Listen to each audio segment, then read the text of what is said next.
Hello दोस्तों, स्वागत है आप सभी का आपके अपने यूट्यूब चैनल नेवा वर्ल्ड पॉइंट में। ये आपका प्रैक्टिस सेट नंबर 18 है, जो कि रेलवे एनटीपीसी परीक्षा के लिए ये 30 प्रैक्टिस सीरीज की सीरीज में आपका 18वां प्रैक्टिस सेट है। तो चलिए शुरू करते हैं आपका प्रैक्टिस सेट। देखिए पहला क्वेश्चन क्या है इसमें। देखिए क्वेश्चन है, खिज्र खां ने कौन से राजवंश का प्रारंभ किया था? सैयद, लोधी, राजपूत या फिर खिलजी। यानी आपसे पूछा है कि जो खिज्र खां है वो किस वंश का संस्थापक था। तो सैयद है, लोधी है, राजपूत है या फिर आपका है खिलजी। तो देखिए, जो दिल्ली सल्तनत के जो आपके वंश रहे हैं, उसमें 5 वंशों ने शासन किया है दिल्ली सल्तनत काल में। उनका आपसे क्रम पूछ लिया जाता है कभी-कभी, या फिर आपसे पूछ लिया जाता है कि कौन से वंश का कौन संस्थापक था। तो पाँचों ही चीज़ मतलब दोनों ही चीज़ें नोट कर लीजिए। आपको डिटेल में थोड़ा नोट करा देता हूँ, बाद में आपको कभी दिक्कत नहीं होगी। जैसे क्रम पूछा जाता है कि पहले कौन सा वंश आया था सल्तनत काल में, तो उनका क्रम लिख लीजिए। पहले लिखिए, पहले आया था आपका गुलाम वंश, फिर खिलजी वंश आया था, फिर तुगलक आया था, फिर सैयद और फिर लोधी वंश आया था। ये 5 वंशों ने शासन किया था सल्तनत काल में। लोधी वंश के बाद में फिर मुगल काल शुरू हो गया था। इनका आपका वो पूछ लिया जाता है, क्या कहते हैं, संस्थापक पूछ लिया जाते हैं। तो गुलाम वंश का संस्थापक कौन था? तो कुतुबुद्दीन ऐबक। ठीक है, ये गुलाम वंश का संस्थापक था, लेकिन कभी कभी पूछ लिया जाता है कि गुलाम वंश का वास्तविक संस्थापक कौन था? तो वो था आपका इल्तुतमिश। ठीक है, वास्तविक संस्थापक पूछा है तो इल्तुतमिश, और संस्थापक पूछा जाए तो कुतुबुद्दीन ऐबक। खिलजी वंश का कौन था? तो खिलजी वंश का था अलाउद्दीन खिलजी का चाचा जलालुद्दीन फिरोज शाह खिलजी। जलालुद्दीन खिलजी भी कहते हैं इसको। तो जलालुद्दीन फिरोज शाह खिलजी इसका पूरा नाम था। फिर आप लिख लीजिए जलालुद्दीन खिलजी। ठीक है, तुगलक वंश का कौन था? तो गयासुद्दीन तुगलक था, गयासुद्दीन तुगलक। और सैयद वंश का कौन था? तो वो था आपका खिज्र खां, जो कि क्वेश्चन में पूछा है। और लोधी वंश का कौन था? बहलोल लोधी। बहलोल लोधी ये अंतिम वंश था दिल्ली सल्तनत का। ठीक है, जो सल्तनत काल बोला जाता है मध्यकाल के इतिहास में, उसमें आपका जो सल्तनत काल है उसमें 5 वंशों ने शासन किया था, जिसमें लोधी वंश अंतिम वंश था और पहला वंश था गुलाम वंश। क्वेश्चन आपसे पूछा था खिज्र खां के बारे में, तो खिज्र खां किस वंश का संस्थापक था? तो सैयद वंश का संस्थापक था। Option number 1। ठीक है, लोधी वंश का तो हो गया बहलोल लोधी। ठीक है, चलिए नेक्स्ट क्वेश्चन देखिए। 3 विभिन्न चौराहों पर ट्रैफिक लाइट प्रत्येक क्रमशः 48 सेकंड, 72 सेकंड और 108 सेकंड के बाद बदलती हैं। यदि भी एक साथ 8:20 और 00 सेकंड पर समय बदली हो, तो अब फिर एक साथ कब बदलेंगी? देखिए, इस तरह के सवालों में क्या करते हैं, जो समय दे रखा होता है आपको, यानी जो समय दे रखे होते हैं, उनका आपको एलसीएम लेना होता है। इतने एलसीएम के बाद, यानी जो एलसीएम होता है उतने समय के बाद में वो जो लाइटें हैं वो एक साथ फिर बजेंगी। तो आपको कुल मिला क्या करना है कि जो आपका 48, 72 और 108 जो सेकंड दे रखे हैं समय, उनका एलसीएम लेना है। तो इनका एलसीएम कैसे लेंगे? तो इनके टुकड़े कर लीजिए। तो 48 को हम ले सकते हैं 12 × 4, 72 को ले सकते हैं 12 × 6 और 108 को ले सकते हैं 12 × 9। ठीक है, अब इनमें सब में कॉमन क्या है? तो इन सब में कॉमन है 12। 12 लिख लीजिए, और जो बचा आपका 4 बचा, 6 बचा और 9 बचा। 4, 6 और 9 का एलसीएम कितना होता है? तो 36 होता है। तो इस पूरे का एलसीएम कितना आ गया? 12 × 36। 12 × 36 कितना होता है? 12×72 हासिल के साथ 12×36 और 7 43, यानी 432 सेकंड क्या आ जाएगा? इसका एलसीएम आ जाएगा। यानी 432 सेकंड के बाद में ये जो ट्रैफिक लाइटें फिर से एक साथ जलेंगी। अब आपसे पूछा क्या है, समय दे रखा है, तो इस 432 सेकंड को हम किस में चेंज कर लेंगे? तो हम चेंज कर लेंगे इसको मिनट में। मिनट में चेंज करने के लिए क्या करना पड़ेगा? हमें 60 से भाग करना पड़ेगा। तो 432 में हम जब 60 से भाग कर देंगे तो 4 से कट जाएगा ये 15 बार, 4 से कटेगा आपका 108 बार। ठीक है, 108 में जब 15 से भाग करेंगे तो 15 सत्ते 105, 3 बचेंगे, 3/15, यानी 7 मिनट और 3/15 सेकंड। 3 से कटेगा ये आपका 5 बार, 1/5 का मतलब 12 सेकंड। तो 7 मिनट और 12 सेकंड। ठीक है, 7 मिनट और 12 सेकंड का टाइम और लग जाएगा। तो कुल मिला के पहले 8:20 पर बदली थी एक साथ, अब कितने मिनट के बाद बदलेंगी? तो 8 20 मिनट 00 सेकंड पर बदली थी। अब 7 मिनट और 12 सेकंड का समय और लग जाएगा। तो कुल मिला के 8 बज के 27 सेकंड और 12 सेकंड पर फिर से बदलेंगी। ठीक है, ऑप्शन नंबर आपका जो 3 है वो आपका सही आंसर है। क्लियर, इस तरीके से आपको सॉल्व करना होता है इस सवालों को। चलिए नेक्स्ट देखिए, क्वेश्चन है पुष्पित पौधे के बीज किसके बने होते हैं? कोटिलेडोन्स, अंडाशय में अंगाशय भित्ति, जाइगोट्स या फिर भ्रूण, खाद्य संग्रह तथा आवरण। तो पुष्पित पौधे के बीज किसके बने होते हैं? तो जो बने होते हैं, देखिए जो बीज होते हैं वो खाद्य संग्रह का काम करते हैं। तो किसके बने होते हैं? तो भ्रूण, खाद्य संग्रह एवं आवरण के। ठीक है, ऑप्शन नंबर 4 क्या आपका सही आंसर है। नेक्स्ट देखिए, 24 सेवों का क्रय मूल्य 18 सेवों के विक्रय मूल्य के बराबर है, तो लाभ का परसेंटेज बताइए। तो मैंने आपको बताया हुआ है किस तरीके से करते हैं सवालों को। तो 24 का जो क्रय मूल्य है, 24 का सीपी यानी क्रय मूल्य बराबर है 18 के एसपी के। ठीक है, एसपी मतलब विक्रय मूल्य के। तो यहाँ से हम सीपी और एसपी का रेशियो निकाल सकते हैं। का मतलब क्या होता है? गुणा ही होता है। तो 24 गुणा सीपी बराबर 18 गुणा एसपी। ठीक है, 6 से काटिए 3 बार, 6 से कटेगा ये 4 बार, तो 4 सीपी बराबर 3 एसपी। ठीक है, अब सीपी अपॉन एसपी बराबर कितना आ जाएगा? 3/4, 4 इधर चला जाएगा, एसपी इधर आ जाएगा। क्लियर, अब यहाँ से क्या आपको क्या मिल गया कि जो सीपी है वो कितना है? 3 है, और एसपी कितना है? 4। सीपी मतलब क्रय मूल्य 3 है और विक्रय मूल्य कितना है? 4 है। मतलब ये जो 3 की चीज़ है वो कितने में बेची जा रही है? 4 में बेची जा रही है। तो कितने का लाभ कमा रहा है? 1 का लाभ कमा रहा है। कितने पे? क्रय मूल्य पे, यानी कि 3 पे। तो 1 का लाभ कितने पे हो रहा है? 3 पे हो रहा है। कितने परसेंट का लाभ हो गया? गुणा कर देंगे 100 का। तो 1/3 कितने बराबर होता है? 33 सही 1/3% के बराबर होता है। इसका मतलब लाभ कितने परसेंट का हो रहा है? तो 33 से 1/3% का लाभ हो रहा है। नेक्स्ट देखिए, स्थायी चुंबक बनाने में किस मिश्र धातु का प्रयोग किया जाता है? कोमेस्टील, अल्निको, मोनेल मेटल या फिर ड्यूरालुमिन। तो इसका जो आंसर है वो क्या है? वो इसका नाम है अल्निको। यानी जो स्थायी चुंबक बनाई जाती है वो उसमें जो धातु प्रयोग की जाती है वो अल्निको धातु है। आपको एक क्वेश्चन का आंसर कमेंट बॉक्स में बताना है कि ये जो चुंबक होती है, यदि हम उसको धागे से लटका दें हवा में, तो उसके जो शीर्ष होते हैं वो किस दिशा की ओर, मतलब किस दिशा में वो रहेंगे, स्थिर रहेंगे? पूर्व पश्चिम रहेंगे, उत्तर दक्षिण रहेंगे, या फिर और कोई दिशा हो तो वो भी बताइए। अब देखिए नेक्स्ट क्वेश्चन,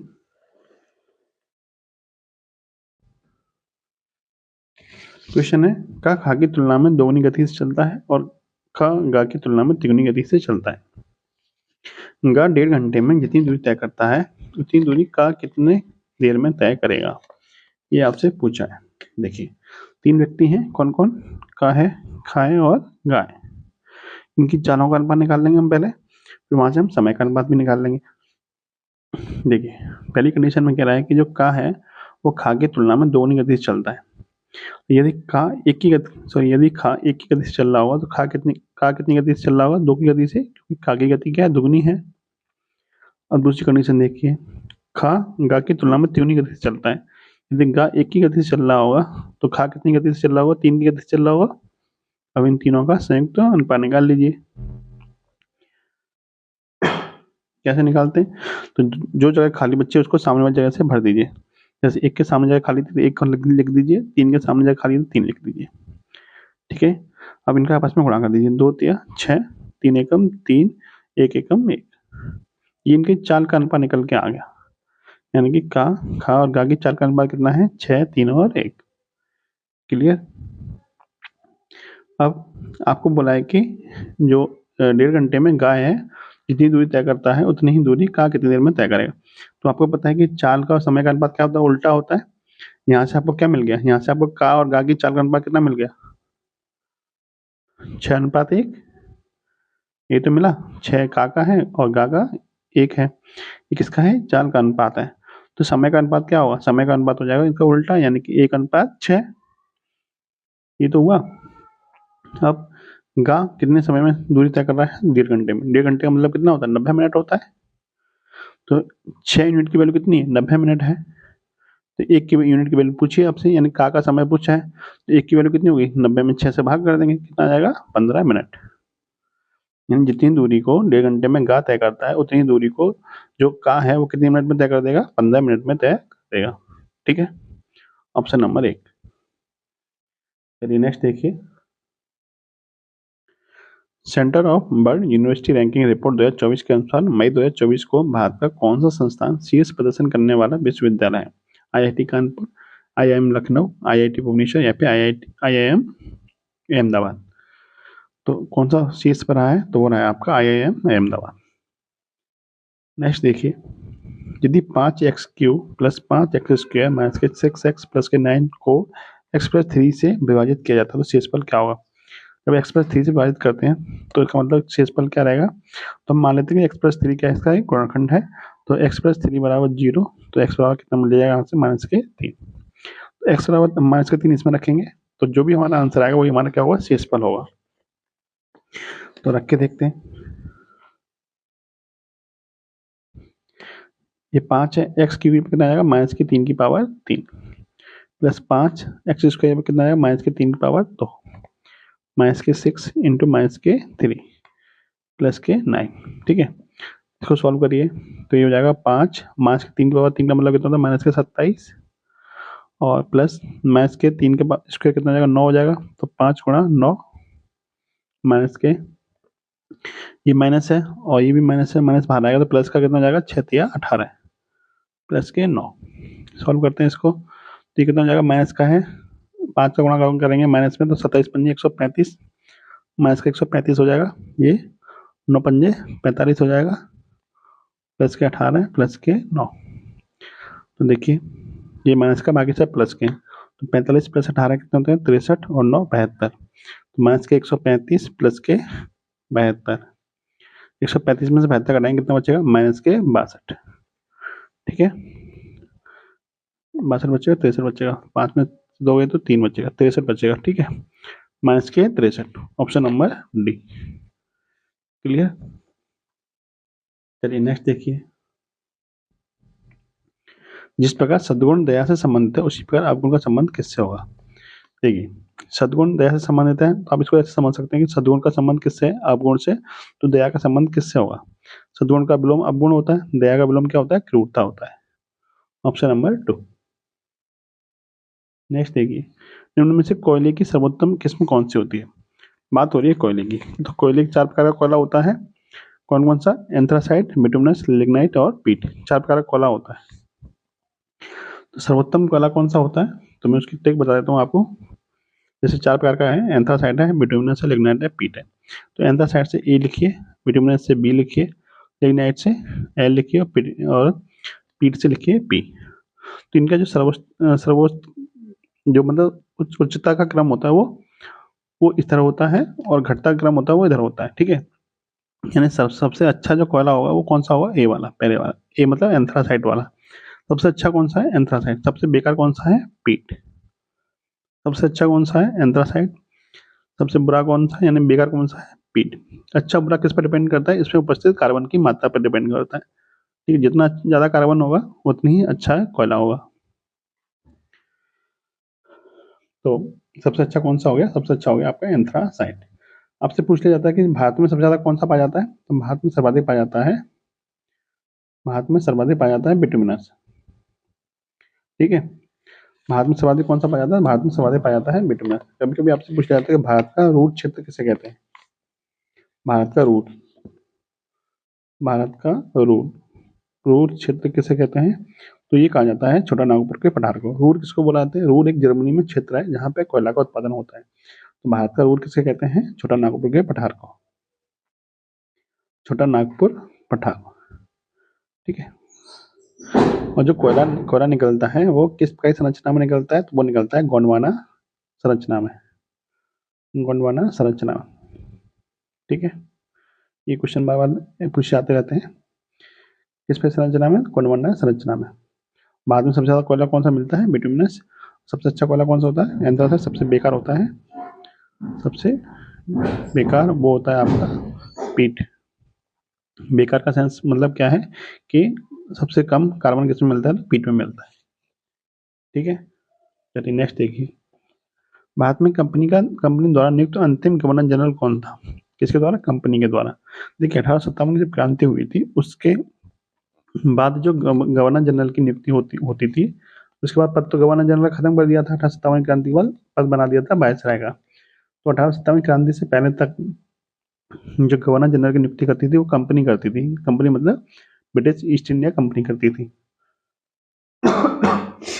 उसके बाद कौन करता था? उसके बाद जो इंग्लैंड की महारानी थी विक्टोरिया, सॉरी एलिजाबेथ, वो करती थी। तो 1857 से की क्रांति से पहले जो गवर्नर जनरल था वो कौन था? वो लॉर्ड कैनिंग था। वही क्या था? वो अंतिम गवर्नर जनरल भी था जो कंपनी के द्वारा नियुक्त हुआ था। जब 1857 क्रांति हो गई तो उसके बाद में तो गवर्नर जनरल का पद समाप्त कर दिया था।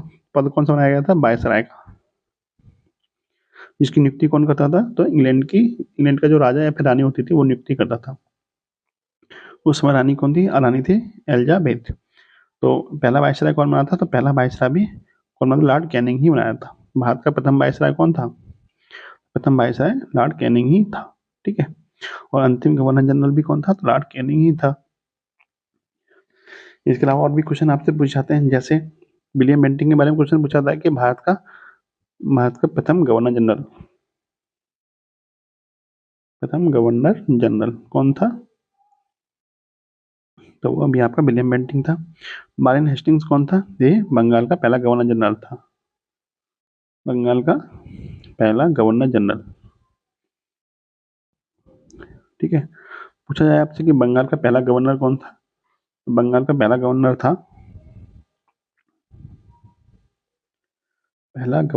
वो कौन था? वो था रॉबर्ट क्लाइव।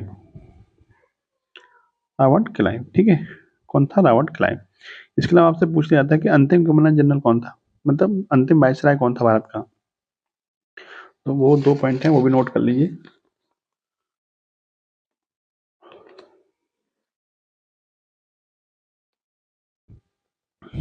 भारत का अंतिम वायसराय कौन था? अंतिम अंग्रेज वायसराय। अंतिम अंग्रेज वायसराय कौन था? तो वो था माउंटबेटन, लॉर्ड माउंटबेटन। अब से पूछे अंतिम भारतीय वायसराय कौन था? अंतिम भारतीय कह लीजिए या फिर अंतिम कह लीजिए। तो वो थे आपके राजगोपालाचारी, चक्रवर्ती राजगोपालाचारी। ठीक है। तो ये सारे पॉइंट है, ध्यान रखिएगा। नेक्स्ट देखिए आप, यदि एक ही ऊंचाई बी की ऊंचाई से 40% कम है, दो व्यक्ति हैं ए और बी, ए की ऊंचाई बी की ऊंचाई से 40% कम है, बी की 100 मान लें तो ए की कितनी हो जाएगी? 40% कम, यानी कि 60 हो जाएगी। आपसे पूछा कि बी की ऊंचाई ए की ऊंचाई से कितनी अधिक है, तो बी ए से कितना अधिक है? आप कहेंगे 40 से अधिक है। किससे पूछा है? ए से।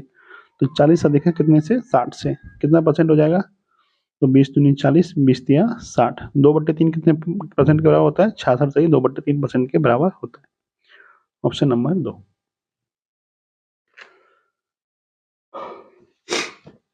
नेक्स्ट क्वेश्चन है, वर्ष 2024 green Oscar Whitley child award से किसे सम्मानित किया गया है? देखिए यहाँ पे ध्यान देने वाली बात यह है कि जो व्हिटली अवार्ड होता है उसको क्या बोलते हैं? उसको ग्रीन ऑस्कर बोला जाता है। ऑस्कर अवार्ड दिए जाते हैं, लेकिन ग्रीन ऑस्कर किसको बोला जाता है? व्हिटली अवार्ड को। पूछा है आपसे 2024 में किसको दिया गया है, तो ये दिया गया आपका पूर्णिमा देवी बर्मन को। ठीक है। वन्य जीवों के संरक्षण से संबंधित अवार्ड होता है जो किसको दिया गया है? पूर्णिमा देवी बर्मन को। क्लियर? चलिए नेक्स्ट देखिए, जिस प्रकार BE-HK का संबंध DG-JM से है, उसी प्रकार NQ-TW का संबंध किससे होगा? देखिए इसमें क्या रिलेशन है, तो देखिए बी का नंबर होता है 2, डी का होता है 4, यानी 2 ज़्यादा है, ई का होता है 5, जी का होता है 7, 2 ज़्यादा है। यहाँ पे भी 2 ज़्यादा है, यहाँ पे भी 2 ज़्यादा है, यहाँ पे भी 2 ज़्यादा करना पड़ेगा हमें। तो एन का नंबर होता है 14, 14 से 2 ज़्यादा कितना होगा? पी, यानी कि 16। ठीक है। क्यू का नंबर होता है 17, 17 से 2 ज़्यादा होता है 19, यानी कि एस। तो क्या आना चाहिए? पी एस से शुरुआत होनी चाहिए, जो कि आपका एक ही ऑप्शन में है, और यही आपका क्या है? Right answer. सबको चेक करने की जरूरत नहीं है। नेक्स्ट देखिए, कांग्रेस के किस अधिवेशन में पूर्ण स्वराज को लक्ष्य घोषित किया गया था? पूर्ण स्वराज, तो ये कब किया गया था? ये 1929 के लाहौर अधिवेशन में किया गया था। ठीक है। लाहौर अधिवेशन किस नदी के तट पर हुआ था? तो रावी नदी के तट पर हुआ था। रावी नदी के तट पर हुआ था। ठीक है। इसकी अध्यक्षता किसने की थी? जवाहरलाल नेहरू ने। यानी लाहौर अधिवेशन की अध्यक्षता किसने की थी? तो जवाहरलाल नेहरू ने इसकी अध्यक्षता की थी। इसी अधिवेशन में घोषणा की गई थी कि 26 जनवरी को गणतंत्र दिवस मनाया जाएगा। ठीक है। जो अभी वर्तमान में 26 जनवरी को गणतंत्र दिवस मनाया जाता है, इसकी घोषणा कब की गई थी? 26 जनवरी 1930 को की गई थी। ठीक है। इसके लिए प्रस्ताव कब पारित किया गया था? तो 29 में, लाहौर अधिवेशन 1929 में ही किया गया था। ठीक, चलिए नेक्स्ट देखते हैं। भारतीय विदेशी व्यापार का मुख्यालय कहाँ पर है? मुंबई, हैदराबाद, नई दिल्ली या फिर चेन्नई? तो विदेशी व्यापार का मुख्यालय कहाँ है? तो उसका मुख्यालय आपका नई दिल्ली में, ऑप्शन नंबर 3। 17वां क्वेश्चन देखिए, अंडर में अंडर 2 इंटू अंडर 3 का घातांक रूप क्या हुआ? तो इसको हम घात के रूप में कैसे लिख सकते हैं, वो आपसे पूछा है। देखिए, ये रखा है आपका अंडर में अंडर 2 इंटू अंडर 3। तो हम इसको ऐसे लिख सकते हैं कि अंडर में 2 दिया 6, अंडर में 6 लिख सकते हैं इसको। और आपको पता है कि अंडर 6 का मतलब क्या होता है? अंडर 6 का मतलब होता है 6 की पावर 1/2। ठीक है। और इस वाले अंडर का मतलब भी क्या होता है? 1/2 होता है। तो इसको लिख सकते हैं हम 6 की पावर 1/2 की पावर 1/2। और आपको पता है कि जो पावर होती है उनका आपस में गुणा हो जाता है, ब्रैकेट के बाहर होती है। तो ये हो जाएगा 6 की पावर 1/2 गुणा 1/2, यानी कि 6 की पावर 1/4। ठीक है। तो इसका आंसर कितना जाएगा? 6 की पावर 1/4, ऑप्शन नंबर 4। नेक्स्ट है, जोजिला दर्रा किस भारतीय राज्य में स्थित है? जोजिला दर्रा किस भारतीय राज्य में स्थित है? ऑप्शन है आपके हिमाचल प्रदेश, अरुणाचल प्रदेश, उत्तराखंड या फिर जम्मू कश्मीर। देखिए, जोजिला कहाँ है? जोजिला आपका जम्मू कश्मीर में है। जम्मू कश्मीर में आपके कुछ और भी हैं, तो उनको भी नोट कर लीजिए। जैसे जम्मू एंड कश्मीर में कौन कौन से हैं? तो जम्मू एंड कश्मीर में आपके जोजिला तो हो ही गया, उसके अलावा आपका बनिहाल है, कराकोरम है, कराकोरम के अलावा पीर पंजाल है। ठीक है। कराकोरम, पीर पंजाल, बनिहाल हो गया आपका। और आपका बुर्जिल लाबी आपका कहाँ पे है? बुर्जिल लाबी आपका, बुर्जिल दर्रा भी आपका कहाँ पे है? जम्मू एंड कश्मीर में। हिमाचल प्रदेश ऑप्शन में दे रखा है, हिमाचल प्रदेश में नोट करिए। एक आपका सिपकिला है, ठीक है। एक आपका रोहतांग है, रोहतांग, ठीक है। एक आपका बारालाचा है, ठीक है। बात करें अरुणाचल प्रदेश की, तो अरुणाचल प्रदेश में कौन कौन से हैं? दीपू है, दीपू है, दूसरा सेला दर्रा है, और सेला सुरंग भी कहाँ पर है? अरुणाचल प्रदेश में ही है। और आपका यांग्याप है, ठीक है। बात करें उत्तराखंड की, उत्तराखंड में कौन कौन से दर्रे हैं? तो लिपलेख है, माना दर्रा है, नीति दर्रा है, लिपलेख, माना और नीति। बात करें सिक्किम की, क्योंकि आपसे जो पूछा है वो जोजिला दर्रा पूछा है, और ऐसे एक दर्रा है सिक्किम में, उसका नाम है जेलेपला। जेलेपला दर्रा कहाँ पर है? सिक्किम में। इसके अलावा नाथुला दर्रा भी कहाँ पर है? सिक्किम में ही है, ठीक है। तो ये दर्रे थे प्रमुख जो आपको ध्यान रखने हैं। चलिए नेक्स्ट देखिए, उस वर्ग की भुजा जो उस व्रत में निहित है इसका परिमाप 220 सेंटीमीटर है, कितनी होगी? यानी ऐसे वर्ग की भुजा बतानी है जो एक व्रत के अंदर बना हुआ है, जिसकी परिमाप कितनी है? 220 सेंटीमीटर है। देखिए, देखिए उस वर्ग की भुजा बताइए जो व्रत में निहित है, ठीक है।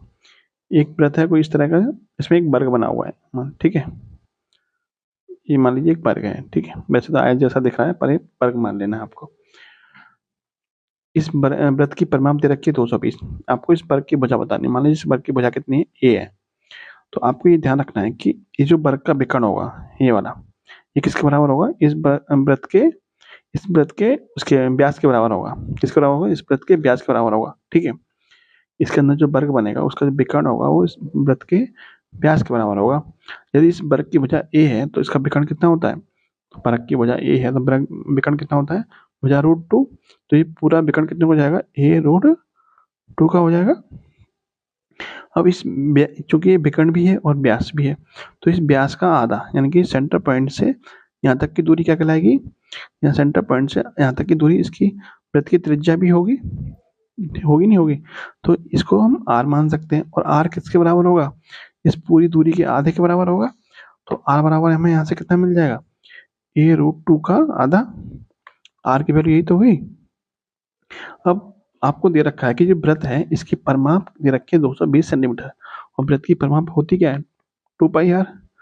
परिमाप बराबर क्या होता है, परिमाप कह लीजिए, परिधि कह लीजिए, परिमाप बराबर क्या होता है 2 पाई r, और 2 गुणा पाई की वैल्यू कितनी है 22/7, r की वैल्यू कितनी है a√2/2।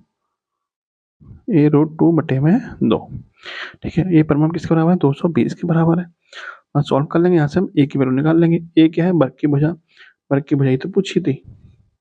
सॉल्व कर लीजिए इसको, देखिए 2 से 2 खत्म। ठीक है, 22 से कटेगा आपका ये 10 बार। ठीक है, और कुछ कटेगा आपका, नहीं कटेगा, तो ये हो जाएगा आपका 10×70, यानी कि a√2 बराबर हो जाएगा 10×70। ठीक है, अब √2 का ऊपर नीचे गुणा कर दीजिए, तो √2 इंटू √2 कितना हो जाएगा a×2, क्योंकि √2 का स्क्वायर हट जाएगा, फिर अब वो अंडर हट जाएगा, ऊपर 2 हो जाएगा, बटे में √2 आ जाएगा। अब 2 से कट जाएगा ये आपका 35 बार, 35 से गुणा किसमें होगा √2 में, तो a बराबर में कितना मिल जाएगा, a बराबर 35√2। ठीक है, ऑप्शन नंबर 1। चलिए नेक्स्ट देखिए, निम्नलिखित समूह में से सबसे अलग कौन है, मीटर, मील, फर्लंग, एकड़ या फिर यार्ड। देखिए मीटर, मील, फर्लंग और यार्ड ये सब क्या है, दूरी नापने की इकाई है। ठीक है, भाई एकड़ क्या है, एकड़ आपका क्षेत्रफल नापने की इकाई है, क्या क्षेत्रफल नापने की, और बाकी सब क्या है दूरी नापने की। तो इसमें अलग कौन सा हो जाएगा, एकड़ इसमें अलग हो जाएगा। नेक्स्ट है, दी गई श्रृंखला में प्रश्न चिन्ह के स्थान पर क्या आएगा, तो यहाँ पे आपको बताना क्या आएगा, तो इसमें लॉजिक क्या लग रहा है वो देखिए। देखिए 8 नंबर किसका होता है, एच का नंबर कितना होता है 8 होता है, एक्स का नंबर कितना होता है 24, जी का नंबर 7, ओ का नंबर 15 होता है, तो 17 नंबर किसका होता है, आपको पता है क्यू का होता है, तो ऑप्शन नंबर 3 आपका सही है। चलिए नेक्स्ट देखिए, किस अधिनियम के द्वारा कंपनी के भारत के साथ व्यापार के एकाधिकार को समाप्त कर दिया है। कंपनी मतलब east India company, east India company के जो भारत के साथ व्यापार का एकाधिकार था उसको किस अधिनियम के द्वारा समाप्त कर दिया गया था, तो वो अधिनियम था आपका 1813 का चार्टर एक्ट। ठीक है, चार्टर एक्ट के द्वारा कंपनी के जो भारत के साथ एकाधिकार था, एकाधिकार का मतलब कि जो यूरोपीय कंपनी थी ब्रिटिश की, वो सिर्फ भारत के साथ ईस्ट इंडिया कंपनी थी वही व्यापार कर सकती थी, और कोई कंपनी भारत के साथ व्यापार नहीं कर सकती थी, उसको बोला जाता है एकाधिकार। तो 1813 के चार्टर एक्ट के द्वारा उस एकाधिकार को समाप्त कर दिया गया था। सिर्फ 2 मामलों में उसके एकाधिकार को छोड़ दिया गया था। वो 2 मामले कौन कौन से थे, एक तो था चाय का व्यापार और एक था चीन देश के साथ व्यापार। चीन देश के साथ भी ईस्ट इंडिया कंपनी ही व्यापार कर सकती थी, और चाय के मामले में भी ईस्ट इंडिया कंपनी का ही एकाधिकार बचा था। इन 2 मामलों को छोड़ के बाकी सभी मामलों में उसके एकाधिकार को समाप्त कर दिया गया था, और ये दोनों मामले भी पूर्णतः समाप्त कर दिए गए थे 1833 के चार्टर एक्ट के द्वारा। ठीक है, यदि आपसे पूछा था कि पूरी तरह से एकाधिकार कब समाप्त कर दिया जाता, तो आंसर होता 1833। लेकिन आपसे सिर्फ ये पूछा है कि भारत के साथ व्यापार के एकाधिकार को समाप्त कर दिया गया, तो इसका आंसर कितना हुआ 1813। इस एक्ट की एक खासियत और थी, इस एक्ट में पहली बार भारत में शिक्षा के विकास के लिए कितने रुपए दिए गए थे, भारत में शिक्षा के विकास के लिए। ठीक है, कितने रुपए दिए गए थे, तो 1 लाख रुपए दिए गए थे, 1 लाख रुपए दिए गए थे। तो ये जो बात है ये आपकी बहुत बहुत इंपॉर्टेंट है, वेरी वेरी इंपॉर्टेंट कौन सी है, ये वेरी वेरी इंपॉर्टेंट बात कौन सी है कि किस अधिनियम के द्वारा भारत में शिक्षा के लिए 1 लाख रुपए दिया गया था, तो वो एक्ट है आपका 1813 का चार्टर एक्ट। ये वाली बात भी इंपॉर्टेंट है, पर इससे भी ज्यादा इंपॉर्टेंट कौन सी है, ये वाली बात। ठीक है, चलिए नेक्स्ट देखिए, यदि किसी समबाहुज का एक अंतःकोण उसके बाह्य कोण से 132 अंश अधिक है, तो बहुभुज की भुजाओं की संख्या क्या होगी। देखिए यहाँ पे कुछ चीज समझिए, जैसे बहुभुज क्या होता है, 2 भुजाओं से अधिक की आकृति बहुभुज कहलाती है। जैसे मान लीजिए आपका एक त्रिभुज है, त्रिभुज भी आपका एक बहुभुज में ही काउंट होता है। त्रिभुज का ये अंतःकोण होता है, और ये वाला जो कोण बनेगा ये वाला ये आपका बाह्य कोण होता है। ठीक है, और आपको पता होना चाहिए किसी भी बहुभुज के बाह्य कोणों का योग 360 डिग्री होता है। किसी भी बहुभुज के बाह्य कोण का योग कितना होता है, सभी बाह्य कोणों का योग, यानी ये वाला बाह्य कोण हो गया, ये वाला हो गया, और एक आपका ये वाला हो गया। इन तीनों को हम जोड़ें, इसको इसको और इसको, तो इनका जोड़ कितना बैठेगा 360 डिग्री बैठेगा। क्लियर, तो आपको मैंने क्या क्या बताया कि किसी भी बहुभुज के बाह्य कोणों का योग 360 डिग्री होता है। क्लियर, अब जरा ये बताइए कि यदि हम इसको बाई मान लें, इसको हम x डिग्री मान लें, ठीक है। यदि हम इसको बाई मान लें, इसको हम x डिग्री मान लें, तो x हमारा क्या है, अंतर डिग्री, अंतर कोण है, और बाई क्या है, हमारा बाह्य कोण है। और अंतर कोण और बाह्य कोण का अंतर कितना दे रखा है, अंतर का मतलब अंतर कोण अधिक अधिक है कितना, 132 डिग्री अधिक है बाह्य कोण से। इसका मतलब आपको दे रखा है कि x माइनस के बाई बराबर 132 डिग्री, ये दे रखा है। और इस बहुभुज में हम यदि बात करें तो अंतर कोण प्लस बाह्य कोण दोनों का योग कितना होगा, तो आपको पता है एक सरल रेखा पर बना हुआ कोण है, सरल रेखा पर बने हुए कोण का मान कितना होता है, 180 अंश होता है। तो यानी कि x प्लस बाई की वैल्यू कितनी हो जाएगी, 180 अंश। क्लियर, यहाँ तक कोई दिक्कत नहीं है। चलिए और देखिए आगे, ठीक है।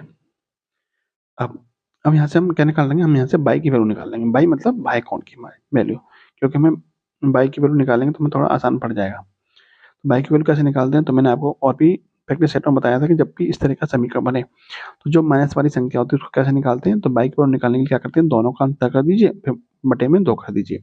तो 180 प्लस, सॉरी 180 माइनस 132, बाई की वैल्यू कैसे निकालते हैं, दोनों का अंतर बटे में 2, यानी 180 माइनस 132 बराबर 48 बटे में 2, यानी कि 24। तो बाई की वैल्यू कितनी आ गई, 24 डिग्री, यानी आपको बाह्य कोण का मान पता चल गया कितना है, 24 डिग्री। क्लियर। अब मैंने अभी आपको शुरुआत में क्या बताया था कि किसी भी बहुभुज के सभी बाह्य कोणों का योग कितना होता है, 360 डिग्री होता है। तो यदि हम 360 डिग्री में भुजाओं की संख्या से भाग कर दें, मान लीजिए उस बहुभुज में कितनी भुजाएं हैं, तो n भुजाएं हैं। यदि हम 360 डिग्री में n से भाग करें तो हमें प्रत्येक बाह्य कोण मिल जाएगा, और प्रत्येक बाह्य कोण अभी कितने का निकल के आया था, 24 डिग्री का निकल के आया था, ठीक है। यानी सभी बाह्य कोणों के योग में यदि हम भुजाओं की संख्या से भाग कर देंगे तो हमारा प्रत्येक बाह्य कोण मिल जाता है 360 डिग्री बटे में n बराबर 24। 24 से काटिए इसको, तो ये हो जाएगा 24 से एक बार कटेगा, 24 से कटेगा ये 15 बार, तो 15 इनका गुणा 1 में होगा, तो n बराबर कितना आ जाएगा, 15, ठीक है। तो भुजाओं की संख्या कितनी आ गई, भुजाओं की संख्या आ गई 15। भुजाओं की संख्या ही पूछी थी आपसे, कितना आ जाएगा, 15 आ जाएगा, ठीक है। चलिए नेक्स्ट देखिए, जनगणना 2011 के अनुसार निम्नलिखित में से किस में जनसंख्या घनत्व सबसे कम है, ठीक है। इनमें से पूछा, इनमें सबसे कम किस में है, वैसे तो आपको पता है सबसे कम किस में है, सबसे कम आपका अरुणाचल प्रदेश में है, अरुणाचल प्रदेश में है। और सबसे ज्यादा किस में है, सबसे ज्यादा आपका बिहार में है।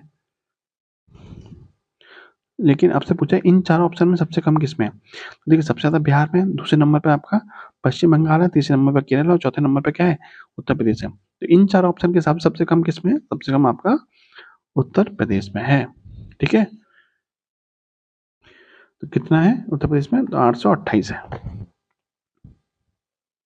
सबसे ज्यादा किसमें है, बिहार में कितना है, तो ये है आपका 1106, ठीक है। अरुणाचल प्रदेश में कितना है, केवल 17 है। चलिए नेक्स्ट देखिए, निम्नलिखित संख्या क्रम को पूर्ण करें, इस संख्या में आगे क्या आएगा ये आपको बताना है।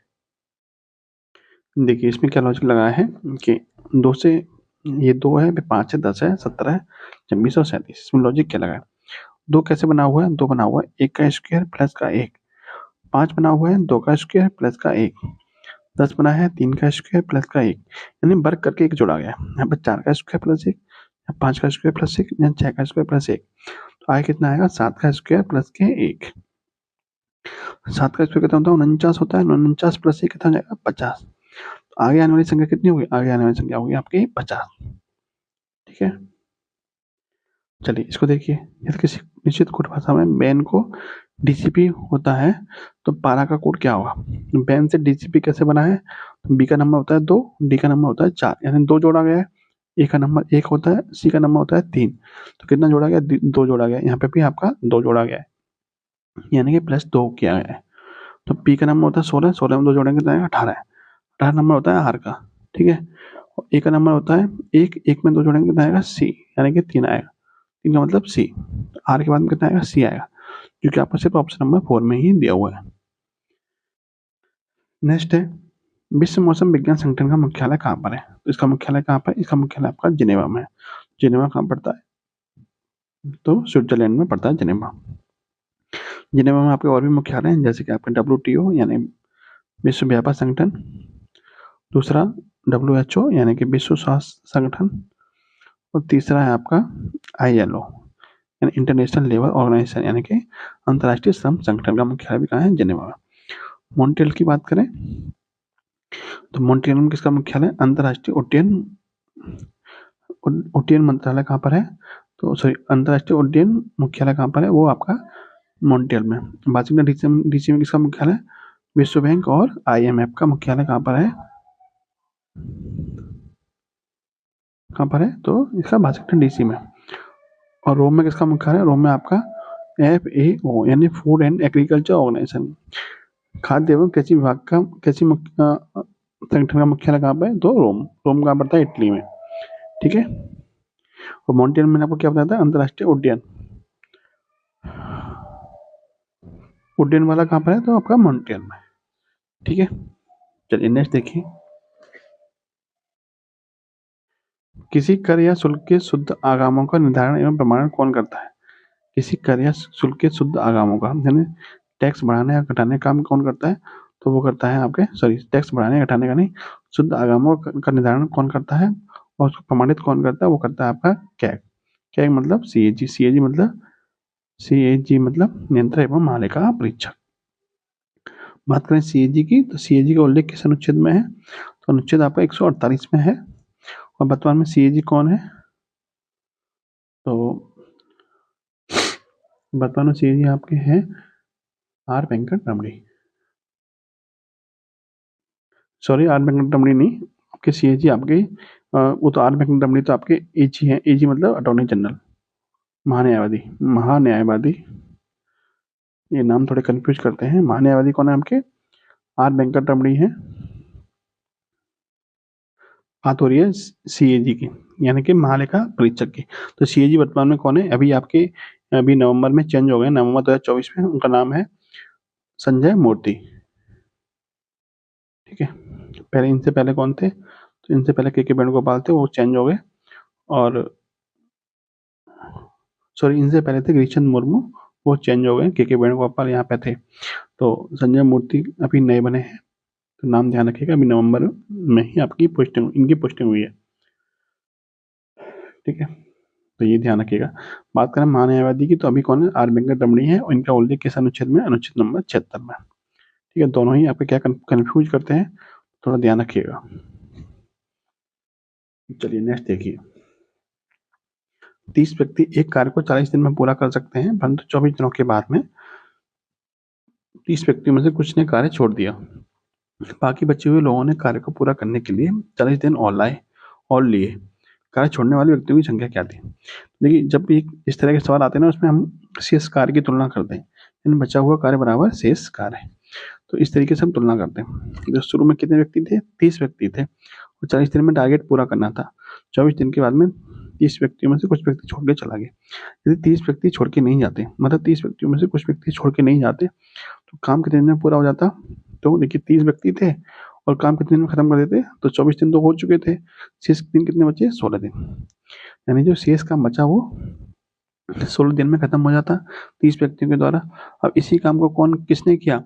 तो इसी काम को 40 दिन में किया। किसने किया? तो शेष व्यक्ति कितने बचे? पहले 30 थे, 30 में कुछ छोड़ के चले गए, तो मान लेते हैं कि x व्यक्ति छोड़ के चले गए, तो व्यक्ति कितने बचे होंगे? 30 माइनस के x। ठीक है, ये भी शेष बचा हुआ काम है, ये भी शेष बचा हुआ काम है। इसको सॉल्व कर लीजिए। तो 0 से 0 खत्म, 4 से कटेगा 4 बार, 4 है 12, 12 बराबर 30 माइनस के x इधर आएगा, x बराबर 30 माइनस के 12 यानी कि 18। यानी कितने व्यक्ति छोड़ के चले गए? तो छोड़ के जाने वाले व्यक्तियों की संख्या कितनी है? 18। Option number 2। नेक्स्ट देखिए, रमेश उत्तर की ओर जाता है। मान लीजिए ये पॉइंट है, यहाँ से चलता है रमेश उत्तर की ओर, इस तरह। ठीक है, उत्तर की ओर जाता है, दाएं मुड़ता है। ठीक है, फिर से दाएं मुड़ता है और फिर बाएं मुड़ता है। अब रमेश की दिशा की ओर जा रहा है, यानी यहाँ से चल रहा था, ये उत्तर दिशा की ओर चलाता है। यदि ये उत्तर दिशा है तो ये दिशा कौन सी होती है? ये दिशा होती है आपकी पूर्व। तो अब वो किस दिशा की ओर जा रहा है? तो किस पूर्व दिशा की ओर जा रहा है।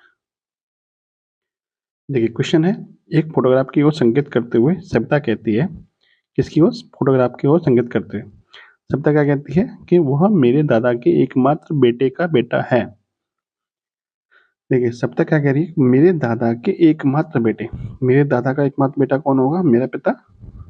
और मेरे पिता का बेटा, मेरे पिता का बेटा मेरा कौन होगा, मेरे पिता का बेटा मेरा होगा भाई। तो फोटोग्राफ वाला पुरुष सप्ताह से किस पर संबंधित है, तो फोटोग्राफ वाला जो पुरुष है वो सप्ताह कौन लगेगा, तो भाई लगेगा। Option number 1। ठीक है, चलिए नेक्स्ट देखिए। अंतर्राष्ट्रीय क्रिकेट परिषद आईसीसी ने निम्नलिखित में से किसे आईसीसी पुरुष टी20 विश्व कप 2024 के लिए ब्रांड एम्बेसडर नियुक्त किया है। देखिए आईसीसी वर्ल्ड कप तो हो चुका है, इसमें अपनी इंडिया जीत चुकी है। ठीक है, इंडिया विजयी रही थी और साउथ अफ्रीका जो थी वो हार गई थी। ठीक है, और पूछा है ब्रांड एम्बेसडर कौन बना था, तो वो बना था उसेन बोल्ट, जो कौन है, एक प्रकार के एक धावक है। ठीक है, जो सबसे तेज दौड़ते हैं विश्व में, इनके नाम पे रिकॉर्ड भी है। बात करेंगे जो आईसीसी वर्ल्ड कप हुआ था 2024 का, वो कहाँ पे हुआ था, तो ये हुआ था आपका यूएसए और कैरिबियन कंट्री में, कैरिबियन देशों में हुआ था। ठीक है, और कौन जीता था, तो इंडिया अपना विजयी रहा था। क्लियर। बात करें आईसीसी की, आईसीसी का मुख्यालय कहाँ पर है, इसका मुख्यालय आपका दुबई में। चलिए नेक्स्ट देखिए। धातु के एक ठोस गोले की त्रिज्या r है। एक गोले को त्रिज्या r वाले ठोस लंबवतीय बेलन के रूप में ढाला जाता है। यदि बेलन की ऊंचाई गोले की त्रिज्या से दोगुनी है तो क्या संबंध बनेगा। देखिए एक गोला है और एक क्या है, बेलन है।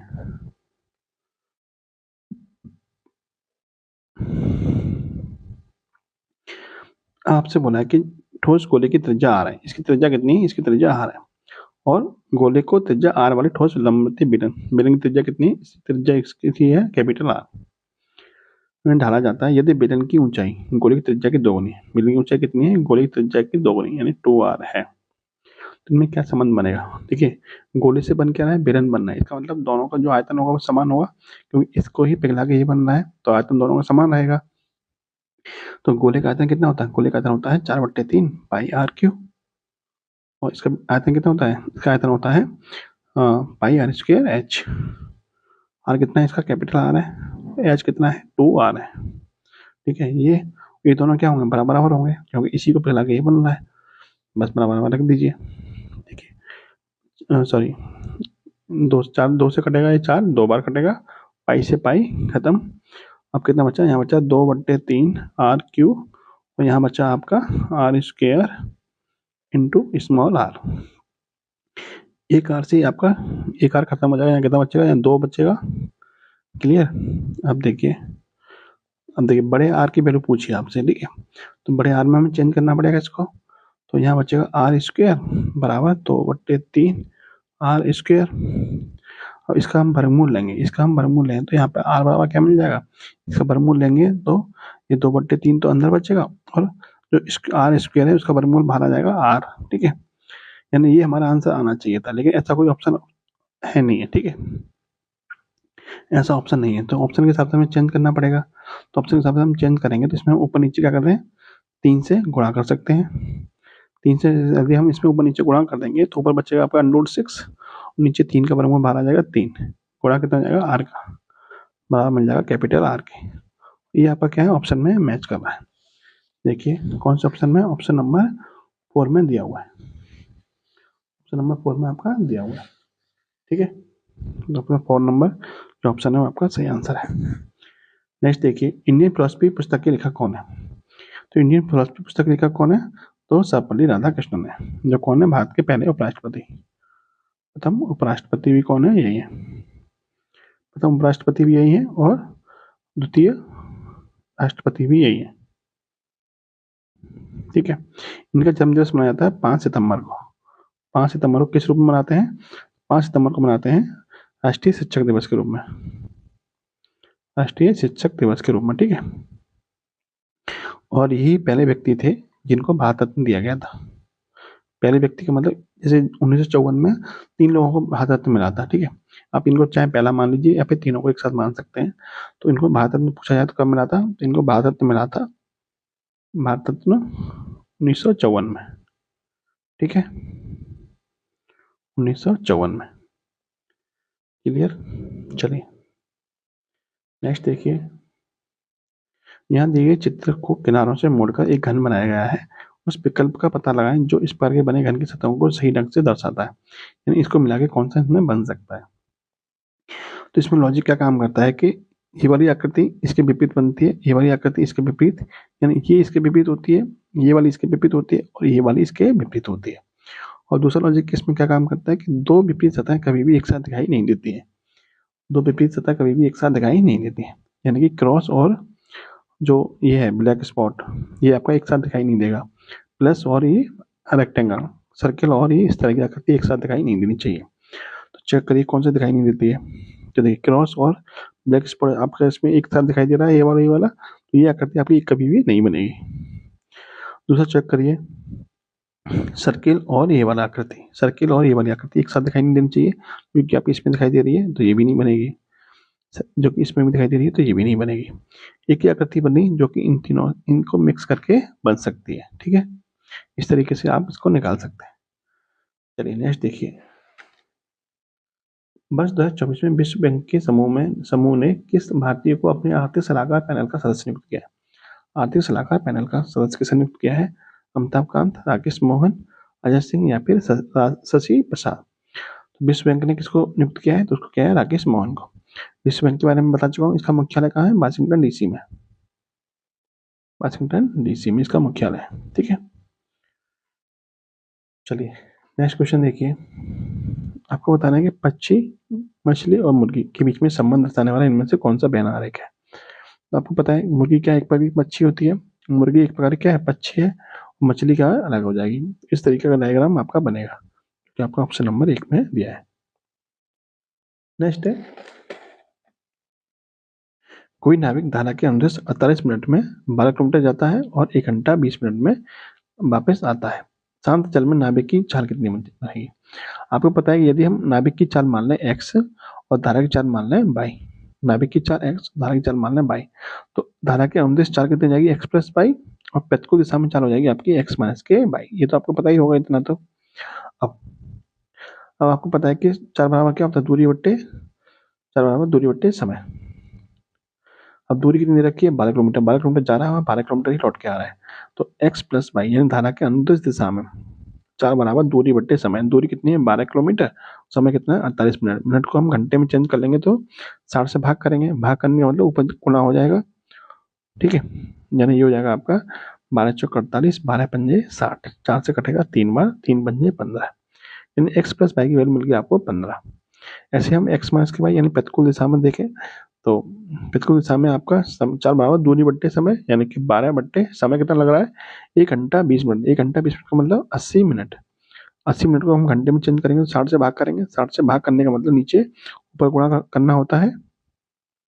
देखिए समय में हम 60 से भाग कर रहे हैं, 80 में जब हम 60 से भाग करेंगे तो उल्टा करके हम 60 से गुणा हो जाएगा ऊपर।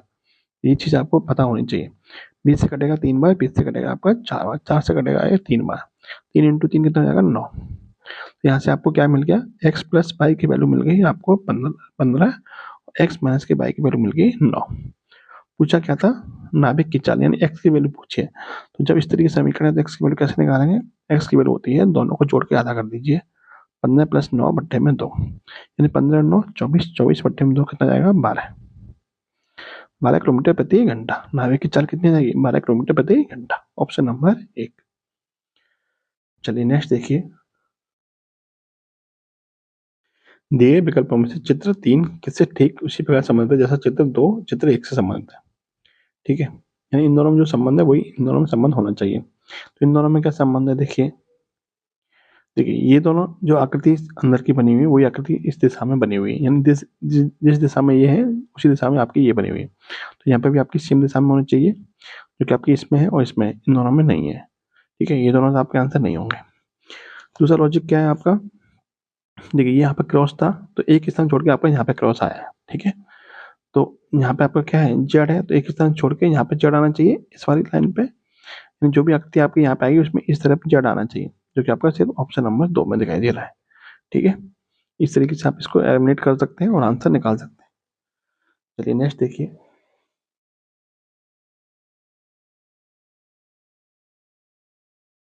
क्वेश्चन है ABCD के 5 वर्षों के क्षेत्रवार सर्वेक्षण रिकॉर्ड निम्न तालिका में दिए गए हैं, जिसमें प्रत्येक क्षेत्र प्रति 1000 पुरुष तथा 1000 महिलाओं का साक्षरता डाटा प्रस्तुत है। ठीक है, ये डाटा दे रखा है आपका, कितने पुरुष साक्षर हैं, कितनी महिलाएं साक्षर हैं 2012, 13, 14, 15 और 16 में। अब देखिए क्वेश्चन क्या कह रहा है। क्वेश्चन में कह रहा है कि क्षेत्र ए की महिलाओं की औसत साक्षरता परसेंटेज कितनी है। किसी पूछ रहा है, एक ही पूछा है, ए में महिलाएं कितनी है, ये है अलग अलग वर्षों में। तो महिलाओं की औसत साक्षरता पूछिए, तो पहले तो हम देखते हैं कितनी महिलाएं साक्षर है, फिर उनको एवरेज निकाल देंगे। देखिए इन सबको जोड़ लीजिए, कितना 642, 705, 642, 705, 778 और कितना है 782 और कितना है आपका 793। इन सबको जोड़ लेते हैं, 2 और 5 7 और 8 15 और 5 20 हासिल के 2, 2 और 4 6, 6 और 7 13, 13 और 8 21 और 9 30 हासिल के 3, 3 और 6 और 3 9, 6 और 3 9 और 7 16, 16 7 23, 23 और 7 30 और 7 37। यानी कुल जो महिला साक्षर है वो कितनी है 3700 है। कितनी साल में, तो 1 2 3 4 5 साल में। हम एवरेज निकालेंगे कितना आएगा, एवरेज निकालने के लिए हमें 5 से भाग करना पड़ेगा 3700 में, और परसेंटेज में पूछा है तो परसेंटेज में 100 का गुणा करना पड़ेगा, गुणा कर देंगे 100 का। ठीक है, तो 5 से भाग करिए, इसमें कितना आएगा, तो ये हो जाएगा 5 से कटेगा आपका 5 सत्ते 35, 5 दूनी और 5 चौक 20, यानी कि 74% आपका आंसर आ जाएगा। ठीक है, अच्छा सॉरी 5 से भाग नहीं हो, इसमें भाग होगा 1000 का। क्यों 1000 का भाग होगा, क्योंकि 3700 तो कुल महिला साक्षर है। ठीक है, कितनी महिलाओं पे साक्षर है 3700, तो प्रत्येक 1000 की बात हो रही है ना, तो 1000 यहाँ पे, 1000 यहाँ पे, 1000 यहाँ पे, 1000 यहाँ पे, कुल 5-4 महिलाओं पे 3700 महिला साक्षर है। तो 3 जीरो से आपके 3 जीरो खत्म, और 5 का भाग 370 में देंगे तो कितना आएगा 74%। ठीक है, तो ऑप्शन नंबर 3 है वो आपका क्या है, सही आंसर है। ठीक है, ऑप्शन नंबर 3। चलिए नेक्स्ट देखिए, क्वेश्चन में पूछा है कि निम्नलिखित पाई चार्ट एक बिजली आपूर्तिकर्ता द्वारा एक महीने में विभिन्न श्रेणियों को बेची गई बिजली की इकाइयों का प्रतिनिधित्व करता है। शहर की विभिन्न श्रेणियों में बेची गई बिजली दिखाई रखी है आपकी। ठीक है, क्वेश्चन में आपसे पूछा है कि जो उद्योगों के लिए आपूर्ति के अनुरूप त्रिज्य खंड का केंद्रीय कोण कितना हुआ। ये आपकी परसेंटेज में दे रखा है, आपसे कोण में पूछा है, तो आपको पता होना चाहिए जो पूरा है आपका 100% को दिखाता है, और कोण में कितने परसेंट को दिखाता है, तो 360 डिग्री को दिखाता है। पूछा क्या आपसे, उद्योगों के लिए आपूर्ति, यानी कि 25% की वैल्यू पूछी आपसे। 100% की वैल्यू 360 है, तो 25% की वैल्यू कितनी हो जाएगी, ये आपका 1/4 है, तो इसका भी 1/4 कर दीजिए। इसका 1/4 कितना हो जाएगा 90 डिग्री। तो 25% की वैल्यू कितनी हो जाएगी 90 डिग्री। Option number 4। क्वेश्चन है, विजयनगर की मंदिर स्थापत्य शैली किस परंपरा का प्रतिनिधित्व करती है। तो मैंने आपको समझाया हुआ था कि जो आपका दक्षिण भारत है उसमें जो कर्नाटक से लेके आपका तमिलनाडु या केरल वाला क्षेत्र है, इसमें आपकी कौन सी शैली है, तो मंदिर निर्माण की द्रविड़ शैली है। ठीक है, और बात हो रही है विजयनगर की। विजयनगर साम्राज्य कहाँ पर है, तो विजयनगर साम्राज्य आपका कर्नाटक में था। तो कर्नाटक में मंदिर निर्माण की कौन सी शैली होगी, तो कर्नाटक में मंदिर निर्माण की आपकी द्रविड़ शैली होगी। ठीक है, बात करें विजयनगर की, तो विजयनगर आपका कर्नाटक राज्य में पड़ता है, और विजयनगर साम्राज्य की स्थापना किसने की थी, तो इसकी स्थापना की थी हरिहर और बुक्का ने। हरिहर और बुक्का ने की थी। और विजयनगर साम्राज्य की राजधानी कौन सी थी, तो विजयनगर साम्राज्य की राजधानी थी आपकी हम्पी। यदि बात करें हम्पी की, तो आपको कमेंट बॉक्स में बताना है कि जो हम्पी का चित्र है वो कितने रुपए के नोट पर है, कितने रुपए के नोट पर छपा हुआ है। ठीक है, कमेंट बॉक्स में आपको आंसर देना है। नेक्स्ट क्वेश्चन देखिए, निम्नलिखित विकल्पों में से सबसे अलग विकल्प को पहचानिए। सबसे अलग कौन सा है इसमें, देखिए ये दे रखे हैं आपको, इसमें से अलग की पहचान करनी है आपको, कौन सा इसमें अलग होगा। तो देखिए इसमें अलग कौन सा होगा, देखिए ये जो आपके तीर हैं इस वाले, यानी जो बड़ा तीर है एक छोटा तीर है। ठीक है, ये बड़ा एक छोटा, एक बड़ा एक छोटा। ठीक है, तो इसमें देखिए जो बड़ा वाला है वो छोटे वाले की बाईं तरफ है, जो बड़ा वाला है वो छोटे वाले की बाईं तरफ है, बड़ा वाला छोटे वाले की बाईं तरफ है। लेकिन इसमें क्या है, बड़ा वाला छोटे वाले की दाईं तरफ है, तो ये क्या हो जाएगा, अन्य से भिन्न हो जाएगा। नेक्स्ट है, भारत में प्रथम पंचवर्षीय योजना कब शुरू की गई थी। तो पहली पंचवर्षीय योजना की शुरुआत हुई थी 1951 में, 1 अप्रैल 1951 में। कब तक चली गई थी, तो ये चली थी 1956 तक, 5 साल चली थी। ये किस मॉडल पर आधारित थी, तो ये आपकी हेराल्ड डॉमर मॉडल पर आधारित थी। यानी पहली पंचवर्षीय योजना का मॉडल कौन सा था, हेराल्ड डॉमर मॉडल था। इसमें किस पर जोर दिया गया था, तो इसमें कृषि पर जोर दिया गया था। ठीक है, कृषि पर जोर दिया गया था, और किस मॉडल पर थी, हेराल्ड डॉमर मॉडल पर थी। क्लियर। और ये पंचवर्षीय योजना पहले कौन बनाता था? योजना आयोग बनाता था। ठीक है, वो समाप्त कर दिया गया। योजना आयोग के स्थान पर कौन आ गया? अब नीति आयोग आ गया। चलिए नेक्स्ट देखिए, 24,250 के मूलधन पर 9 वर्षों में प्राप्त सरल ब्याज मूलधन का 1.62% है। प्रति वर्ष सरल ब्याज की दर कितने परसेंट होगी? देखिए, मूलधन का कितने परसेंट ब्याज है? तो 1.62% है। यदि हम मूलधन को 100 मान लें, वैसे तो आपको ये दे रखा है पर इसकी कोई जरूरत नहीं है। यदि हम मूलधन को 100 मान लें तो हमें ब्याज कितनी मिलेगी? 1.62%, यानी कि 1.62 ही ब्याज मिलेगी, क्योंकि 100 का 1.62% 1.62 ही होगा। तो हमें 100 रुपये पे कितनी ब्याज मिल रही है? 1.62 ब्याज मिल रही है। तो कितने परसेंट की ब्याज होगी? 9 साल में। 9 साल में मिल रही है इतनी, तो प्रति वर्ष कितनी होगी? तो आपको पता है साधारण ब्याज का फॉर्मूला क्या होता है? साधारण ब्याज यानी कि ऐसा ही बराबर होता है, सिंपल इंटरेस्ट बराबर होता है मूलधन गुणांतर गुणा समय बट्टे में 100। ये फॉर्मूला होता है। और साधारण ब्याज कितनी मिल रही है? 1.62 ब्याज मिल रही है। मूलधन कितना है? तो 100 रुपये मूलधन है। कितना है? 100 रुपये मूलधन है। दर आपसे पूछिए। समय कितना है? तो समय आपका 9 वर्ष है। और बट्टे में कितना है? 100। 100 से 100 खत्म। 1.62 में जब हम 9 से भाग करेंगे तो आर की वैल्यू कितनी मिल जाएगी? आर बराबर 1.62 बटे में 9 कितना मिल जाएगा? 0.18। आर बराबर प्रतिवर्ष कितना हो गया? 0.18%, जो कि आपका ऑप्शन नंबर टी में दे रखा है, यानी उपरोक्त में से कोई भी नहीं होगा। फिर राइट आंसर कितना आएगा? आर बराबर 0.18%। क्लियर? इसका कोई यूज नहीं है। चलिए नेक्स्ट देखिए, क्वेश्चन है, किसी निश्चित धनराशि पर प्रतिवर्ष 5% दर से 3 वर्षों में प्राप्त सरल एवं चक्रवृद्धि ब्याज का अंतर 15.25 है। तो धनराशि ज्ञात कीजिए। तो 3 साल का अंतर के लिए फॉर्मूला क्या बताया था मैंने आपको? तो मैंने आपको बताया फॉर्मूला 3 साल के अंतर के लिए, अंतर बराबर P into R square upon में 100 का स्क्वेयर इंटू 300 प्लस आर बट्टे में 300। यहाँ थोड़ा सही कर लीजिए, यहाँ कहते हैं यहाँ 100 आता है। ठीक है, 300 प्लस आर बट्टे 100। ठीक है, अब देखिए अंतर कितना है? अंतर दे रखा है आपको 15.25 का। बराबर पी, आपसे पी मतलब मूलधन, मूलधन आपको निकालना है। आर मतलब दर, दर दे रखी है 5% की, तो 5 गुणा 5 लिख लीजिए इसको। और बट्टे में कितना है? 100 का स्क्वायर, यानी कि 100 गुणा 100 into 300 plus R, 300 plus R कितनी है? 5% की, प्लस 5 बट्टे में कितना है? 100। ठीक है, इसको सॉल्व करिए, पॉइंट हटेगा यहाँ से, बट्टे में कितना आ जाएगा? 100 आ जाएगा। 100 से 100 खत्म।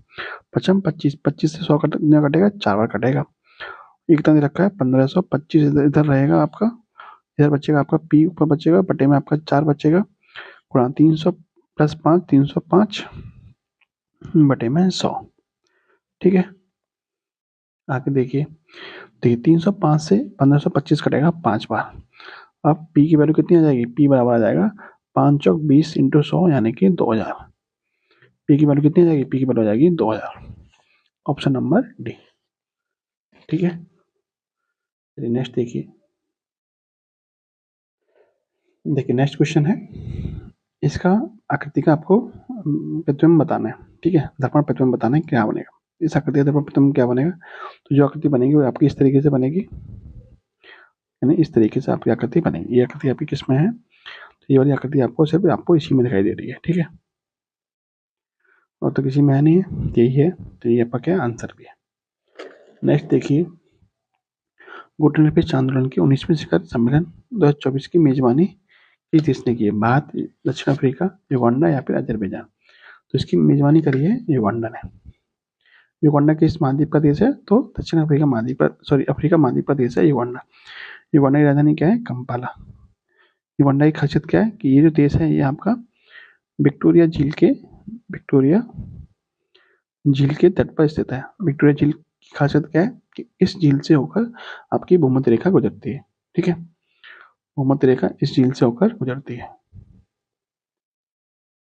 ठीक, चलिए नेक्स्ट देखिए, विश्व आर्थिक मंच 2024 यंग ग्लोबल लीडर किसे नामित किया गया है? विश्व आर्थिक मंच 2024 पर यंग ग्लोबल लीडर किसे नामित किया गया है? टीटी सीतारामन, पवन कुमार, शरद सागर या फिर अनिल चौहान?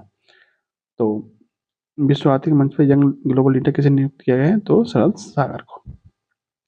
सरल सागर की खासियत क्या है कि ये भारत के सबसे कम उम्र के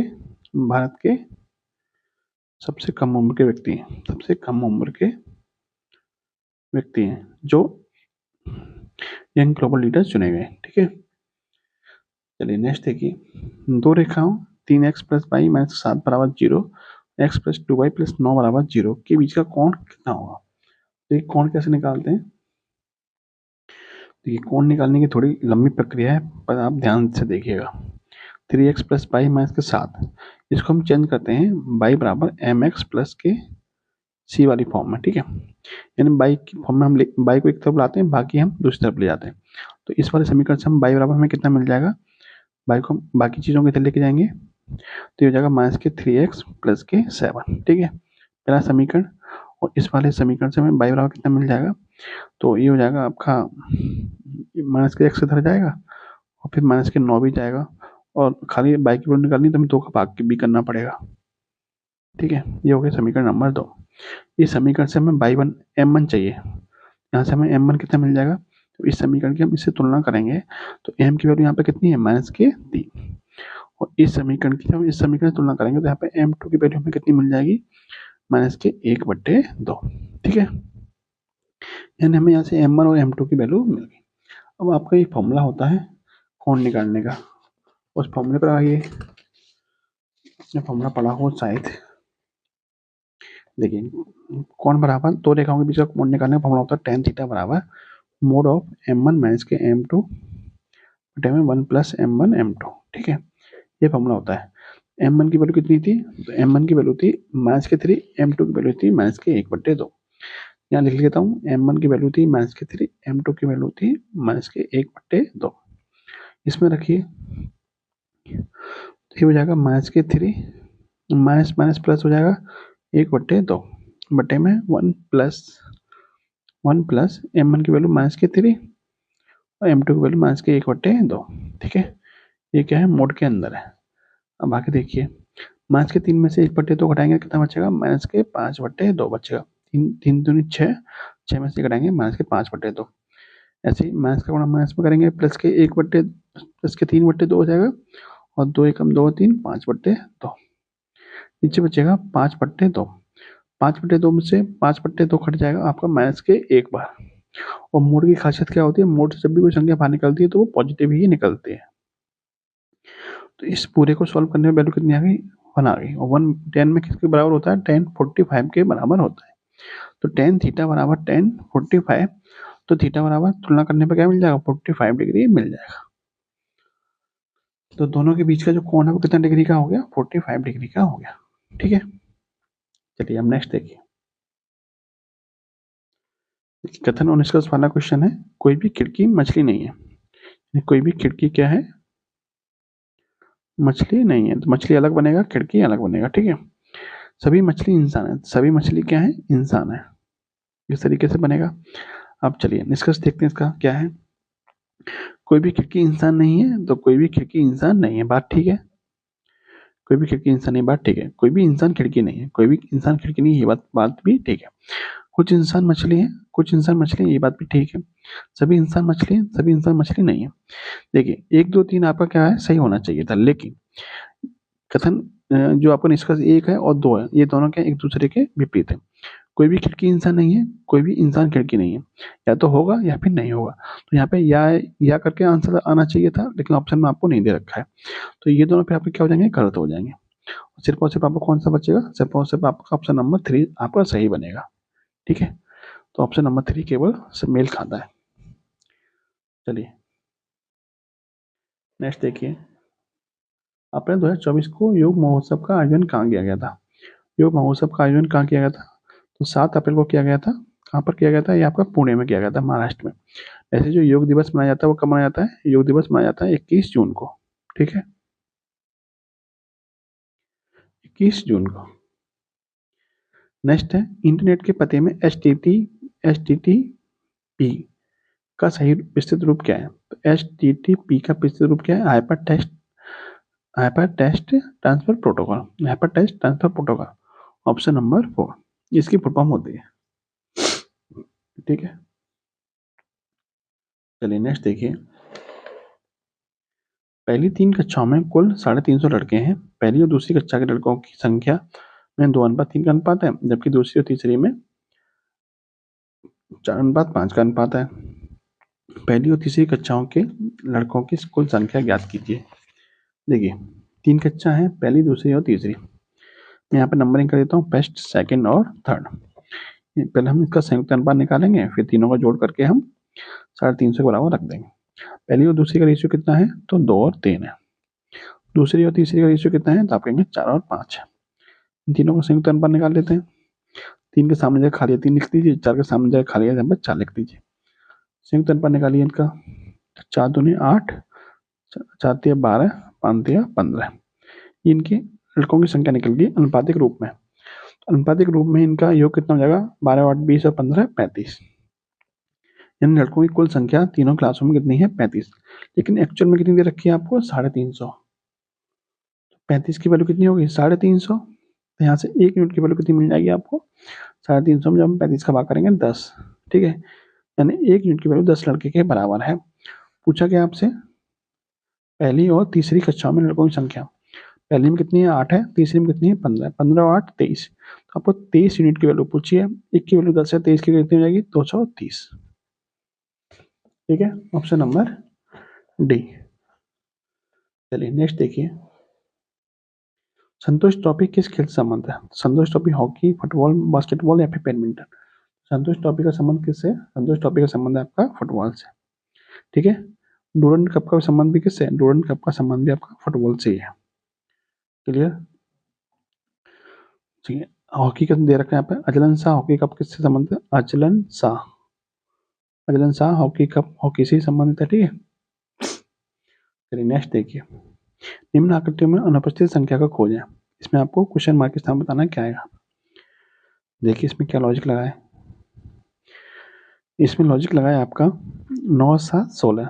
इन दोनों को जोड़िए, इस वाले को माइनस कर दीजिए। 9, 7, 16 में 4 गए तो कितना बचेगा, 12। 4 और 1, 5 में से 1 को माइनस कर दीजिए, कितना बचेगा, 4। ऐसे ही 6 और 5, 11। 11 में से हम 2 माइनस कर देंगे, कितना बचेगा हमें, 9 बचेगा। तो क्वेश्चन मार्क के स्थान पर कितना आ जाएगा, 9 आपका आंसर आ जाएगा। नेक्स्ट है, निम्नलिखित में से कौन सा व्यक्ति ऐसा है जिसे दादा साहब फाल्के पुरस्कार नहीं मिला है। ऑप्शन है बी शांताराम, राजकुमार, मुकेश भट्ट या फिर लता मंगेशकर। तो ये मुकेश भट्ट को अभी तक दादा साहब फाल्के पुरस्कार नहीं मिला है। दादा साहब फाल्के पुरस्कार संबंध किससे है, सिनेमा जगत से है। सिनेमा जगत से, ठीक है। बी शांताराम को कब मिला था, 1985 में। इनको 1987 में मिला है, इनको 1989 में मिला है। ठीक है, 2-2 साल के अंदर इनको मिले। क्लियर। अब देखिए अगला प्रश्न, क्वेश्चन दिया है कि ये जो संख्या दे रखी है, इस संख्या में क्रम से आने वाली ऐसी कितनी जोड़ियां हैं जिनके में आपस का अंतर केवल 1 है, यानी अंतर 1 होना चाहिए लगातार। देखिए कहाँ कितनी जोड़ियां ऐसी हैं, तो देखिए एक जोड़ी तो आपको यहाँ दिखाई देगी, 1 और 2 के बीच में 1 का अंतर है। एक आपको यहाँ पे दिखाई दे रही है, एक ये है, और देखिए और कौन सी, एक आपकी ये भी है, और देखिए और एक आपकी ये है। कितनी जोड़ियां हुई हैं, 1, 2, 3, 4, 5। ऐसी कितनी जोड़ियां हैं, ऐसी आपकी 5 जोड़ियां हैं। Option number 2। सिरका निम्नलिखित में से किसका वाणिज्यिक नाम है। सिरका किसका वाणिज्यिक नाम है, तो एस्टेक अम्ल का। एस्टेक अम्ल CH3COOH, एस्टेक अम्ल का। ठीक है, सिरका किसका वाणिज्यिक नाम है, तो एस्टेक अम्ल का वाणिज्यिक नाम है। क्लियर। चलिए आपको यहाँ पर ऑक्जेलिक अम्ल दे रखा है। ऑक्जेलिक अम्ल किस में मिलता है, तो देखिए जो आपके कपड़ों पर जो हल्दी वगैरह के दाग लग जाते हैं, तो उसको छुड़ाने का काम किसका काम करता है, तो ऑक्जेलिक अम्ल से छुड़ाने का काम करता है। और ऑक्जेलिक अम्ल से ही बनती है आपकी जो किडनी वगैरह में जो पथरी जमती है, स्टोन जो बन जाता है, वो किससे बनता है, वो ऑक्जेलिक अम्ल से ही बनता है। ठीक है, तो टमाटर के बीज में कौन सा अम्ल होता है, वो आपका ऑक्जेलिक अम्ल ही होता है। नेक्स्ट क्वेश्चन देखिए, आजकल सड़कों पर रोशनी के लिए प्राय पीले लैंपों का प्रयोग किया जाता है। उन लैंपों में निम्न में से किस गैस का प्रयोग किया जाता है। तो जो पीले लैंप है उनमें किस गैस का प्रयोग किया जाता है, तो गैस का नाम है आपका नियोन। ठीक है, कौन सी गैस है, वो आपकी नियोन गैस है। नियोन एक आपकी अक्रिय गैस है। ठीक है, चलिए नेक्स्ट देखिए, 3 संकेंद्रीय वृत्तों की त्रिज्या ABC है। ए छोटी है बी से, बी छोटी है सी से। यदि ए बराबर 8 है, बी बराबर 9 है तथा बीच वाला वृत्त अन्य दो वृत्तों के बीच के क्षेत्रफल को दो बराबर भागों में बांटता है, तो सी का मान बताइए। ठीक है, अब थोड़ा चित्र से समझेंगे। एक ही केंद्र के तीन वृत्त हैं, एक ये है, ठीक है, एक आपका ये है और एक आपका ये है। ठीक है, एक ही वृत्त है, एक ही केंद्र है तीनों का। ये यहाँ से यहाँ तक दूरी ए दे रखी है, ठीक है, यहाँ से यहाँ तक की दूरी बी दे रखी है और यहाँ से यहाँ तक की दूरी कितनी रखी है, तो सी दे रखी है। ठीक है, ये इनकी त्रिज्या दे रखी है। बोला कि जो बीच वाला वृत्त है, यानी ये वाला है, ये दोनों को बराबर, ये वाला वृत्त यानी ये बीच वाला जो वृत्त है ये वाला, ये इस वाले भाग को बराबर बांटता है। ठीक है, तो आपको सी की वैल्यू बताइए। तो सी की वैल्यू कैसे निकालेंगे, देखिए। अच्छा, ए की वैल्यू कितनी दे रखी है, ए की वैल्यू दे रखी है 8, ए बराबर 8 दे रखा है और बी बराबर दे रखा है 9। सी बराबर आपको निकालना है। चलिए देखिए,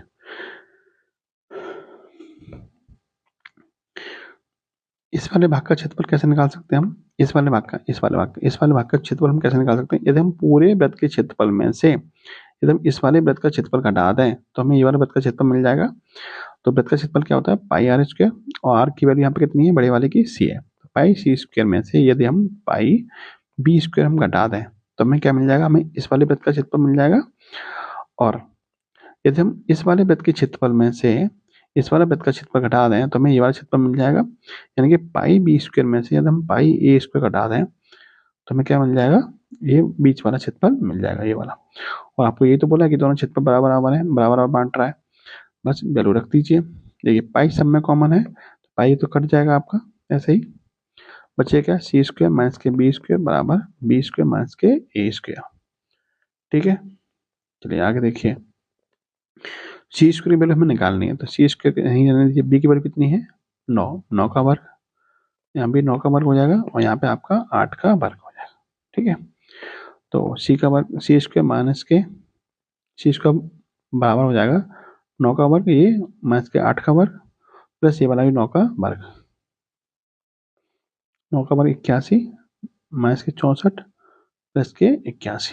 ठीक है, कितना हो जाएगा आपका 81 में से 81 में 64 के 17, 17 में 81 जोड़ेंगे तो 98।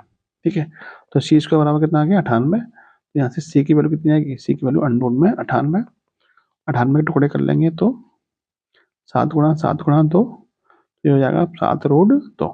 ठीक है, तो सी की वैल्यू कितनी आ गई, 7 रूट 2, ऑप्शन नंबर 3।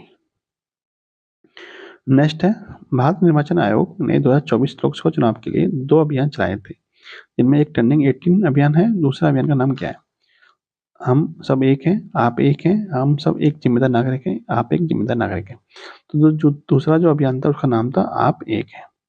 बात करें निर्वाचन आयोग की, तो ब्रांड एम्बेसडर किसको बनाया था 2024 के लिए, बनाया था आयुष्मान खुराना, आयुष्मान खुराना को। ठीक है, और निर्वाचन आयोग की यदि संवैधानिक रूप से देखें तो निर्वाचन आयोग का उल्लेख किस अनुच्छेद में है, तो निर्वाचन आयोग का उल्लेख जो है, चुनाव आयोग का उल्लेख आपका अनुच्छेद 324 से लेकर 329 तक है। ठीक है, संवैधानिक किस भाग में, तो मैंने आपको बताया है कि भाग नंबर 15 में है। क्लियर, और मैंने एक पॉइंट आपको और बताया था कि जो वोट डालने का अधिकार है वो आपका, वोट डालने का अधिकार आपका विधिक अधिकार है, ना कि कानूनी, ना कि आपका मूल अधिकार है। ठीक है, चलिए अब नेक्स्ट देखिए। शब्द मेजरमेंटेड के अक्षरों का उपयोग करके इनमें से कौन शब्द बन सकता है, कौन शब्द बन सकता है। तो या तो आप बनने वाला ढूंढ लीजिए, या फिर आप ये ढूंढ लीजिए कौन सा नहीं बन सकता है। देखिए मिस्टर नहीं बन सकता क्योंकि इसमें ओ आया है, इसमें ओ कहीं भी नहीं है। टीनेंट नहीं बन सकता क्योंकि इसमें 2 बार टी आया है, इसमें पूरे में 1 बार ही टी आया है। और इंश्योरेंस नहीं बन सकता क्योंकि इसमें सी आया है, इसमें कहीं भी सी नहीं है। एक ही बचा जो कि आपका बन सकता है। निम्नलिखित में से कौन सा राष्ट्रीय उद्यान अथवा अभयारण्य राजस्थान में नहीं है, रणथंभौर, सरिस्का, सांबर या फिर राजाजी। तो ये तीनों राजस्थान में है, जबकि ये किस में है, ये आपका उत्तराखंड में है। ठीक है, राजाजी नेशनल पार्क कहाँ पर है, तो उत्तराखंड में। नेक्स्ट क्वेश्चन देखिए,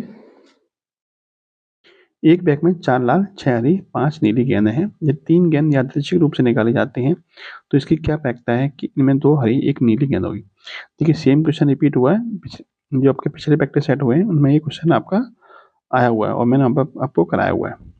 इस क्वेश्चन का आंसर आपको कमेंट बॉक्स में बताना, इसका राइट आंसर क्या है। ठीक है, सेम क्वेश्चन है तो दोबारा कराने से कोई फायदा नहीं है, मैंने आपको कराया हुआ है। चलिए नेक्स्ट देखिए,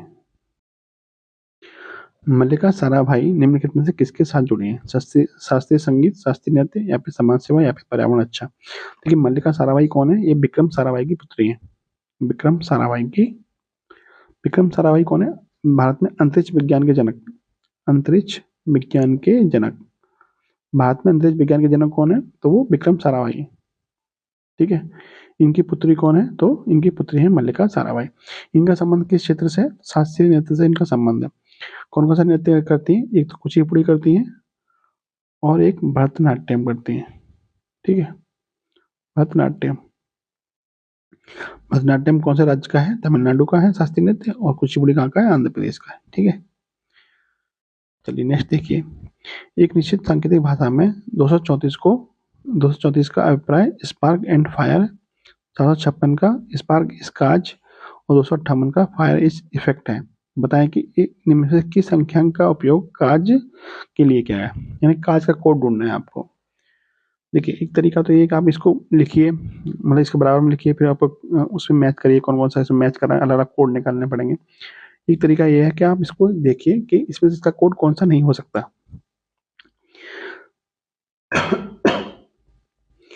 देखिए काज कहाँ पे यूज हुआ है? काज आपका यूज हुआ है यहाँ पे, और किसी भी कोड के लिए काज का यूज नहीं हुआ है। ठीक है, तो इसका मतलब जो भी आंसर होगा आपका 2, 5, 8 में से एक होना चाहिए। 2, 5, 8 में से, सॉरी, काज का कोड कौन सा है? देखिए 234 का कोड तो ये वाला है, और 456 का कोड कौन सा है? ये वाला। यानी काज का जो भी कोड होगा वो 456 में से, यानी 4, 5, 6 में से कोई एक होगा, क्योंकि काज और तो कहीं यूज हुआ ही नहीं है। तो 456 यानी कि 4, 5, 6 में से कोई एक कोड होगा काज का। इसका मतलब 3 कोड इसका नहीं हो सकता। ठीक है, अब कांच और तो कहीं यूज हुआ ही नहीं है, इसका मतलब जो जो चीज और जगह यूज हुई है वो इसका कोड नहीं हो सकती। अब देखिए 4 यहाँ पे यूज हुआ है, 4 यहाँ पे भी यूज हुआ है, इसका मतलब 4 इसका कोड नहीं होगा। अब देखिए 5 यहाँ पे कोड यूज हुआ है, 5 यहाँ पे भी यूज हुआ है, इसका मतलब 5 भी इसका कोड नहीं होगा। एक ही ऑप्शन बचा जो कि इसका ही कोड है, यानी कि कांच का कोड क्या है? कांच का कोड है आपका 6। ठीक, नेक्स्ट है, इसे दक्षिण भारत का मैनचेस्टर कहते हैं। मैनचेस्टर आपका इंग्लैंड में एक आपका शहर है जहाँ पे सूती वस्त्र के लिए जो कि फेमस है ना, जो कि सूती वस्त्र उद्योग के लिए फेमस है। पूछा गया है कि दक्षिण भारत का मैनचेस्टर कैसे कहते हैं? तो दक्षिण भारत का मैनचेस्टर कहा जाता है कोयम्बटूर को, जो कहाँ पे है आपका? तमिलनाडु में। पूछा जाए कि उत्तर भारत का कौन सा है? तो उत्तर भारत का है कानपुर। कौन सा है? कानपुर। पूरे भारत का कौन सा है? भारत का मैनचेस्टर किसे कहते हैं? तो अहमदाबाद को, अहमदाबाद को। ठीक है, मैनचेस्टर शहर कहाँ पर है? तो यह है आपका ब्रिटेन में। क्लियर, नेक्स्ट देखिए, एक कक्षा के 22 विद्यार्थियों की औसत ऊंचाई 140 सेंटीमीटर है, और एक अन्य कक्षा के 28 विद्यार्थियों की औसत ऊंचाई 152 सेंटीमीटर है। दोनों कक्षाओं के विद्यार्थियों की औसत ऊंचाई बताइए। देखिए 22 की औसत ऊंचाई कितनी है? तो 22 की औसत ऊंचाई 140, तो इनका योग कितना हो जाएगा? योग बराबर होता है औसत गुणा संख्या, यानी कि 22 गुणा 140, जो कि बराबर होगा 22 का 0 से गुणा करें 0 आएगा, 22 चौक 88 हासिल के 8, 22 एकम 8, 22 एकम 22 और 8 30, और 28 छात्रों का औसत कितना है? 152, तो इनका योग कितना हो जाएगा? 28 गुणा 152 करिए, तो 28 दूनी 56 हासिल के 5, 28 पंजे 130 और 5 135 हासिल के 13, 28 एकम 28, 28 और 13 41। ठीक है, सॉरी 28 दूनी 56 के 6 हासिल के 5, 28 पंजे 140, 140 और 5 145 हासिल के 14, 28 के 28 और 14 42। ठीक है, अब सही है। अब कुल मिला के योग कितना हो गया? तो कुल मिला के योग हो गया आपका 3080 प्लस 4000, सॉरी 256, इसमें जोड़ लीजिए, तो 6 8 5 13 और 3 4 3 7, 7336। ठीक है, अब ये योग कितने छात्रों का हो गया, 22 और 28 50 छात्रों का हो गया, यानी 50 छात्रों का जो योग है वो 7336 है। तो औसत कितना हो जाएगा, औसत निकालने के लिए हमें क्या करना पड़ेगा, योग में छात्रों की संख्या से भाग कर दीजिए, तो 73/50। तो 50 से भाग देने से आसान होगा कि आप इसमें 2 से गुणा कर दीजिए, यहाँ पे भी 2 से गुणा कर दीजिए, नीचे आपका 100 बन जाएगा और ऊपर आपका डबल हो जाएगा। डबल करेंगे कितना आएगा आपका ये, तो 2 12, 2 3 6 और 1 7 और 73 2 146। 100 से भाग करेंगे तो पॉइंट कितना आएगा, 2 अंकों के बाद आएगा 146.72, यानी जो औसत आएगा वो कितना आएगा, 146.72 औसत आएगा। Option number 3। क्वेश्चन है, पैराशूट धीरे धीरे नीचे आता है जबकि उसी ऊंचाई से फेंका गया पत्थर तेजी से गिरता है।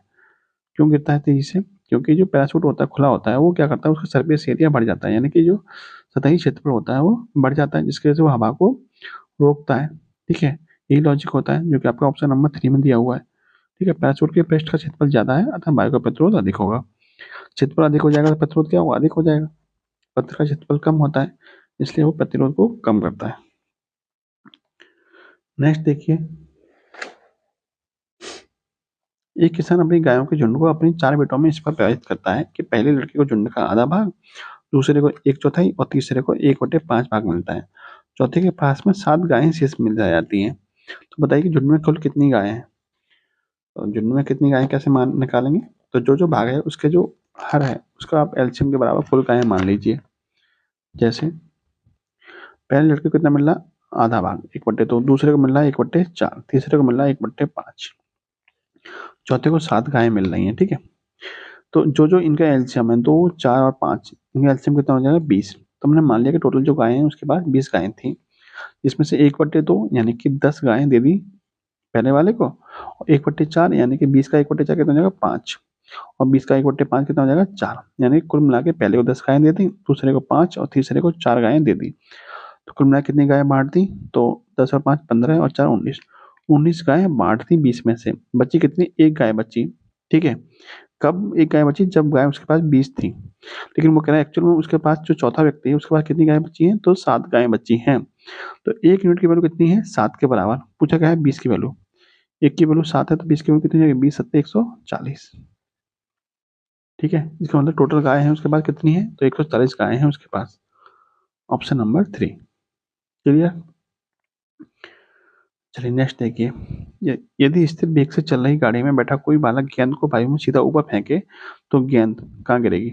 यदि गाड़ी के अंदर ही बैठा हुआ व्यक्ति है और गाड़ी के अंदर ही फेंक रहा है बॉल को, तो गाड़ी जो बॉल है उसके पास ही आके गिरेगी। ठीक है, यदि गाड़ी की छत पर बैठा है तो बॉल तो पीछे चली जाएगी हवा के वेग से, तो गाड़ी के अंदर की बात चल रही है। ठीक है, तो जब गाड़ी के अंदर बैठा व्यक्ति है कोई गेंद को ऊपर वायु में फेंकता है तो जो गेंद है वो कहाँ आके गिरेगी, उसके सामने ही गिरेगी। ठीक है,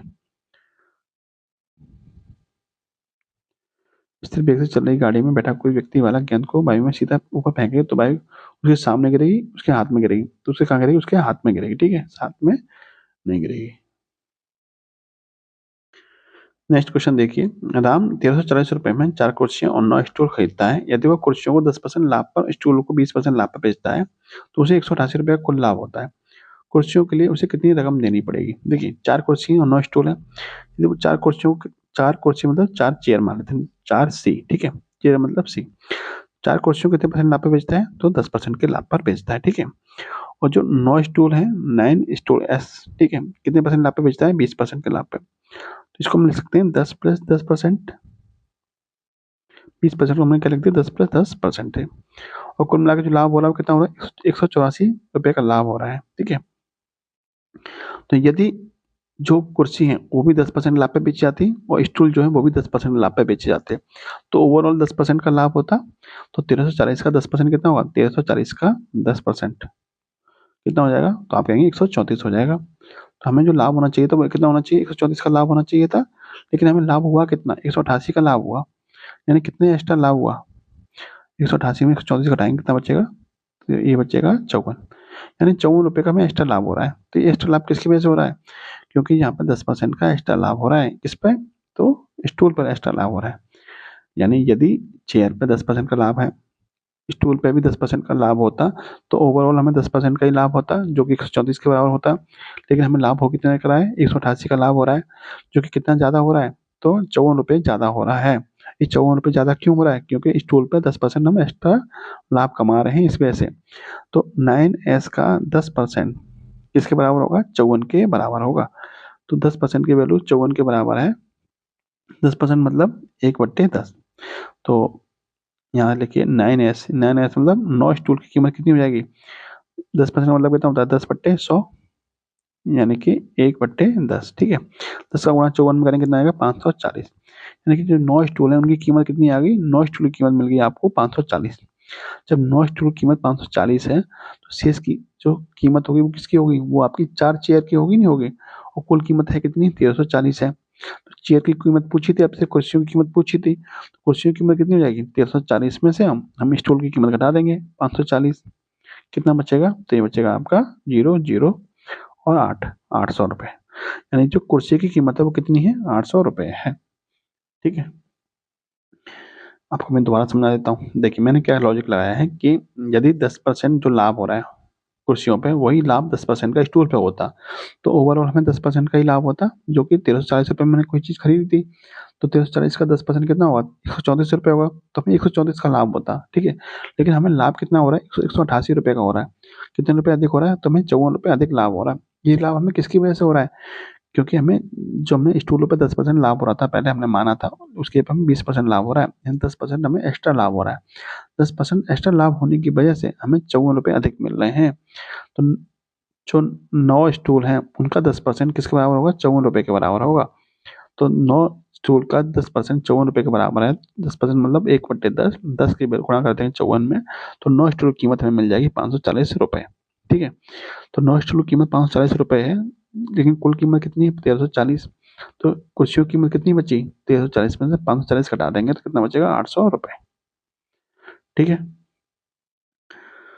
चलिए इसका एक बार सॉल्यूशन दिखाऊं मैं आपको, कैसे दे रखा है बुक में।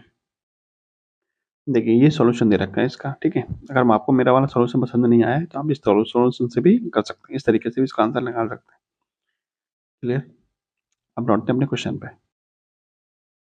निम्नलिखित में से किसको कोशिका का पावर प्लांट कहते हैं, ऊर्जा गृह किसको कहते हैं, तो बताइए। आपको माइटोकॉन्ड्रिया कहा जाता है, ऊर्जा गृह पावर हाउस, पावर हाउस कहते हैं माइटोकॉन्ड्रिया के।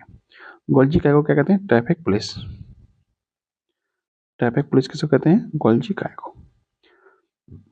वो सबको क्या कहते हैं, प्रोटीन फैक्ट्री। और इसको पैलेट कर्ण भी कहा जाता है, पैलेट कर्ण। लाइसोसोम को क्या कहते हैं, आत्महत्या की थैली। ठीक है, सुसाइड बैग इसी को कहा जाता है, आत्महत्या की थैली। ठीक है, बात करें कोशिका की, तो कोशिका की खोज किसने की थी, तो मृत कोशिका की खोज की थी रॉबर्ट हुक ने, और जीवित कोशिका की खोज की थी, जीवित की लुवेन हॉक ने, लुवेन हॉक। ठीक है, कोशिका का अध्ययन क्या कहलाता है, साइटोलॉजी, साइटोलॉजी।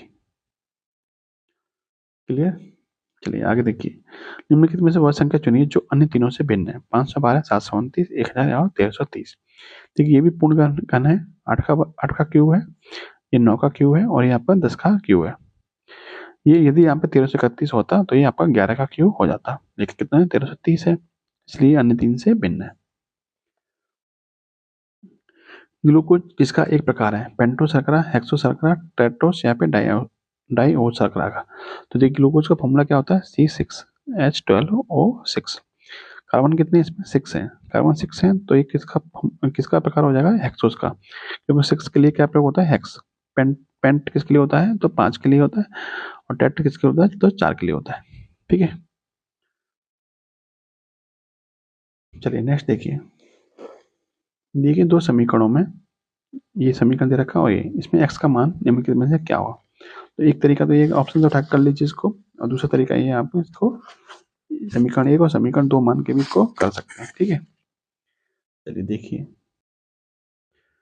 देखिए हमको x की वैल्यू चाहिए। ठीक है, कैसे निकालेंगे, 2x/3 प्लस के y/2 बराबर 4, ये समीकरण नंबर 1 हो गया। और ये है आपका x/3 माइनस के y/2 बराबर 1, ये समीकरण नंबर 2 हो गया। समीकरण 1 और 2 को जोड़ने पर 1 + 2 ठीक है। तो इसको जोड़ेंगे तो ए प्लस का है, ए माइनस का है, वाई बाई टू प्लस का है, वाई बाई टू माइनस का है, इससे ये खत्म हो जाएगा। इसको जोड़ेंगे तो हो जाएगा आपका 2x/3 प्लस के x/3, इधर हो जाएगा 4 और 1 5। ठीक है, इसको जोड़िए, बेस समान है तो ऊपर जुड़ जाएगा, 2x प्लस 1x कितना हो जाएगा 3x बटे में 3 बराबर 5, 3 से 3 खत्म, x बराबर कितना आ गया 5, x की वैल्यू चाहिए थी हमें, कितनी मिल गई 5 मिल गई। Option number 2। सोडा क्षार यानी धोने का सोडा किसका नाम है? धोने का सोडा का रासायनिक नाम क्या है? Sodium carbonate, sodium carbonate Na2CO3। यदि आप शुरू के प्रैक्टिस सेट देखे होंगे आपको तो ये सब आपकी चीजें बताई हुई है।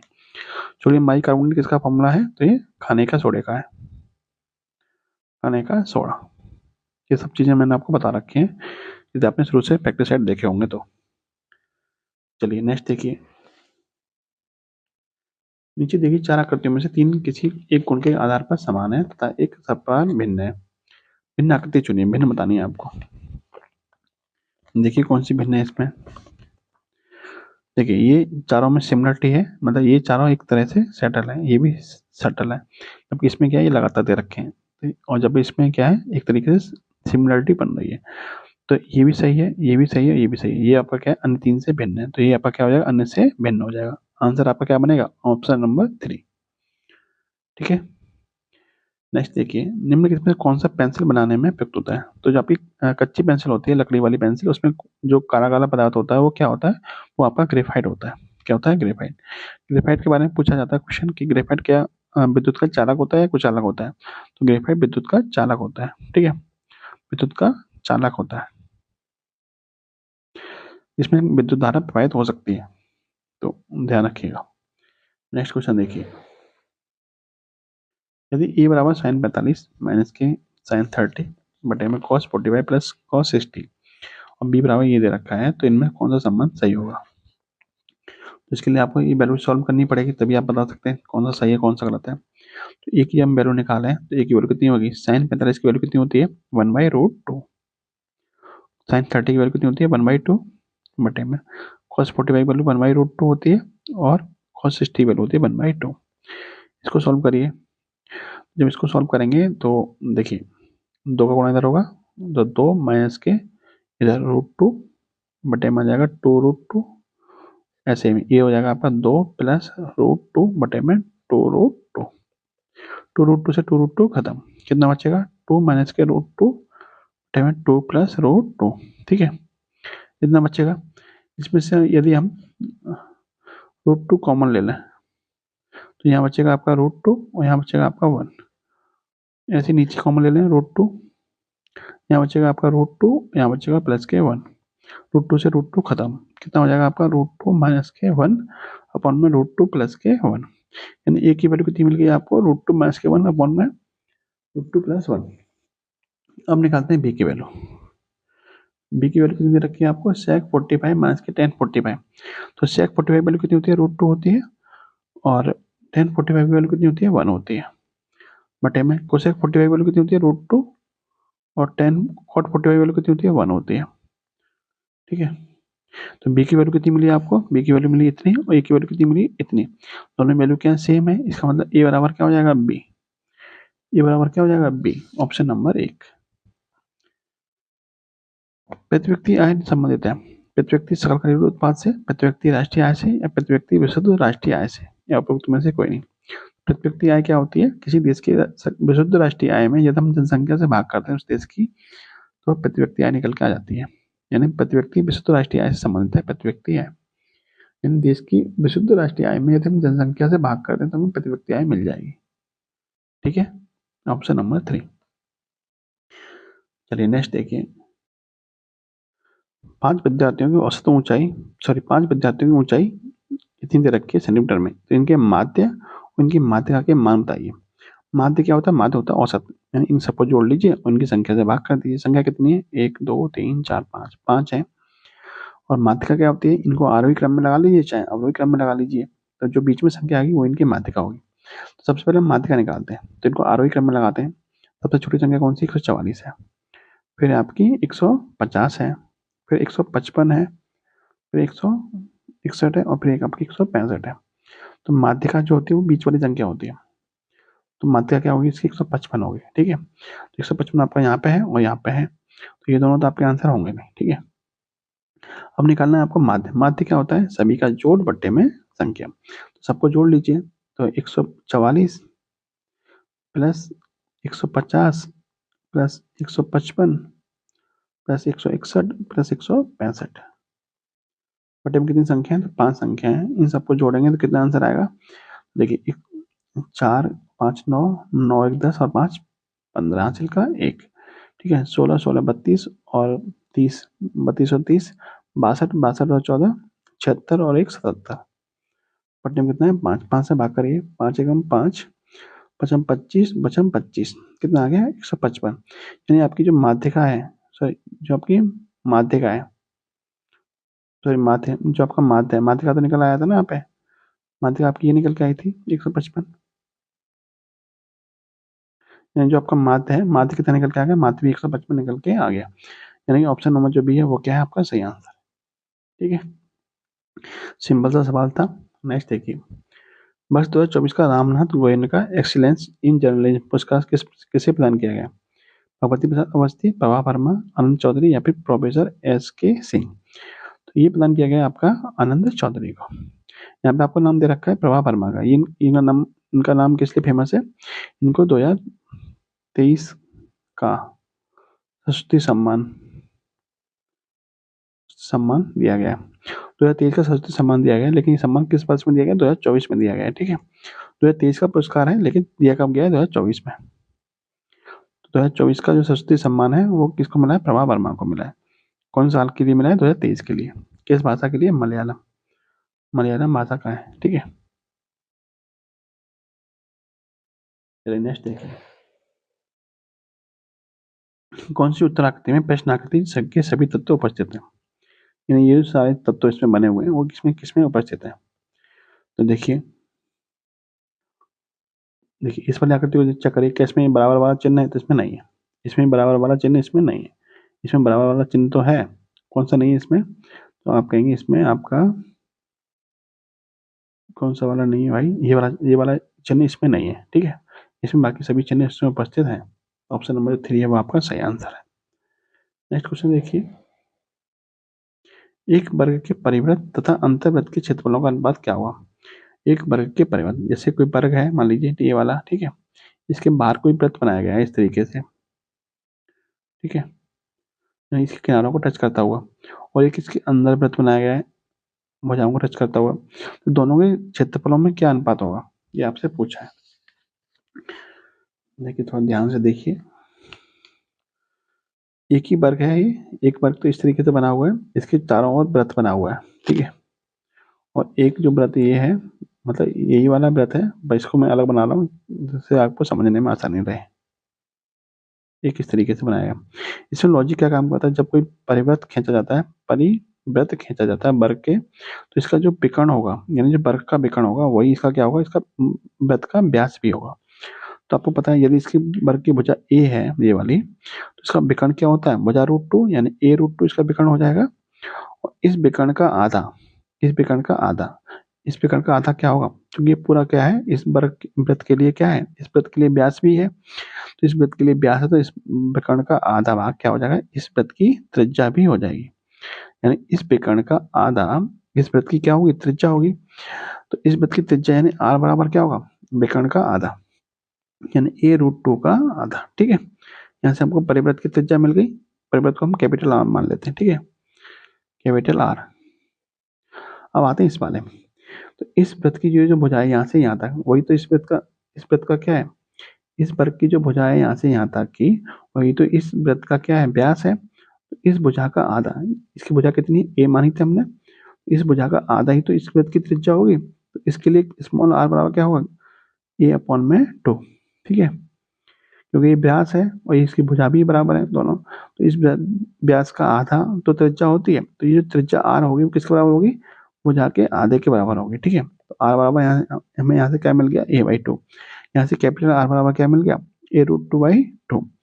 पूछा क्या, दोनों के क्षेत्रफलों का अनुपात, तो इसका क्षेत्रफल क्या होगा, चूंकि ये वृत्त है ये भी वृत्त है, ठीक है, वृत्त का क्षेत्रफल क्या होता है, πr², तो इसका क्षेत्रफल क्या होगा, πr², r कितना है ए रूट टू बाई टू, तो इसका वर्ग कर देंगे ए स्क्वायर, और रूट टू का वर्ग करेंगे तो 2, और 2 का वर्ग करेंगे तो 4, और इसका क्षेत्रफल कितना हो जाएगा, इसका क्षेत्रफल हो जाएगा पाई आर स्क्वायर, आर कितना है ए, तो ए स्क्वायर बटे में 4।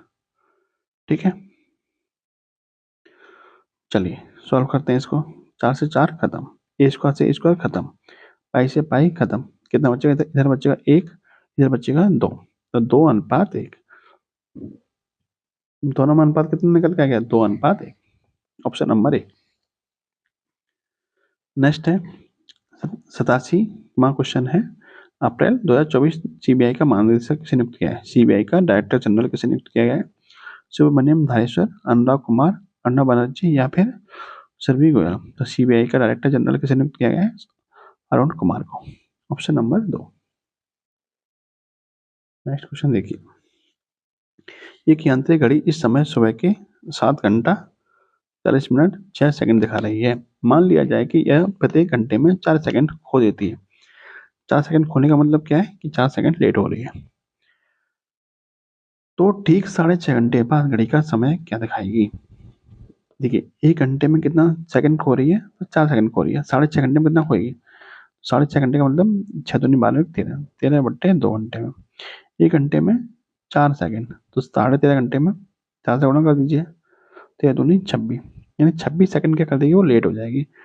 तो 7:40 और 6 सेकंड हो रही थी, तो 6.5 घंटे बाद यानी कि 6 घंटा 30 मिनट के बाद समय कितना होगा, तो आप कहेंगे समय हो जाएगा 6 का 6, 0 का 0, 4 3 7, लेकिन 70 मिनट तो होगा नहीं, 60 मिनट होगा, तो 70 के लिए आप 10 मिनट मान सकते हैं, और 7 और 6 13 14, 14 का मतलब 2 बज के 10 मिनट और 6 सेकंड हो जाएंगे, यानी 7:40 मिनट 6 सेकंड को जब हम उसमें जोड़ेंगे 6 घंटा 30 मिनट, तो हमारा समय कितना दिखाएगा, 2:10 मिनट और 6 सेकंड दिखाएगा।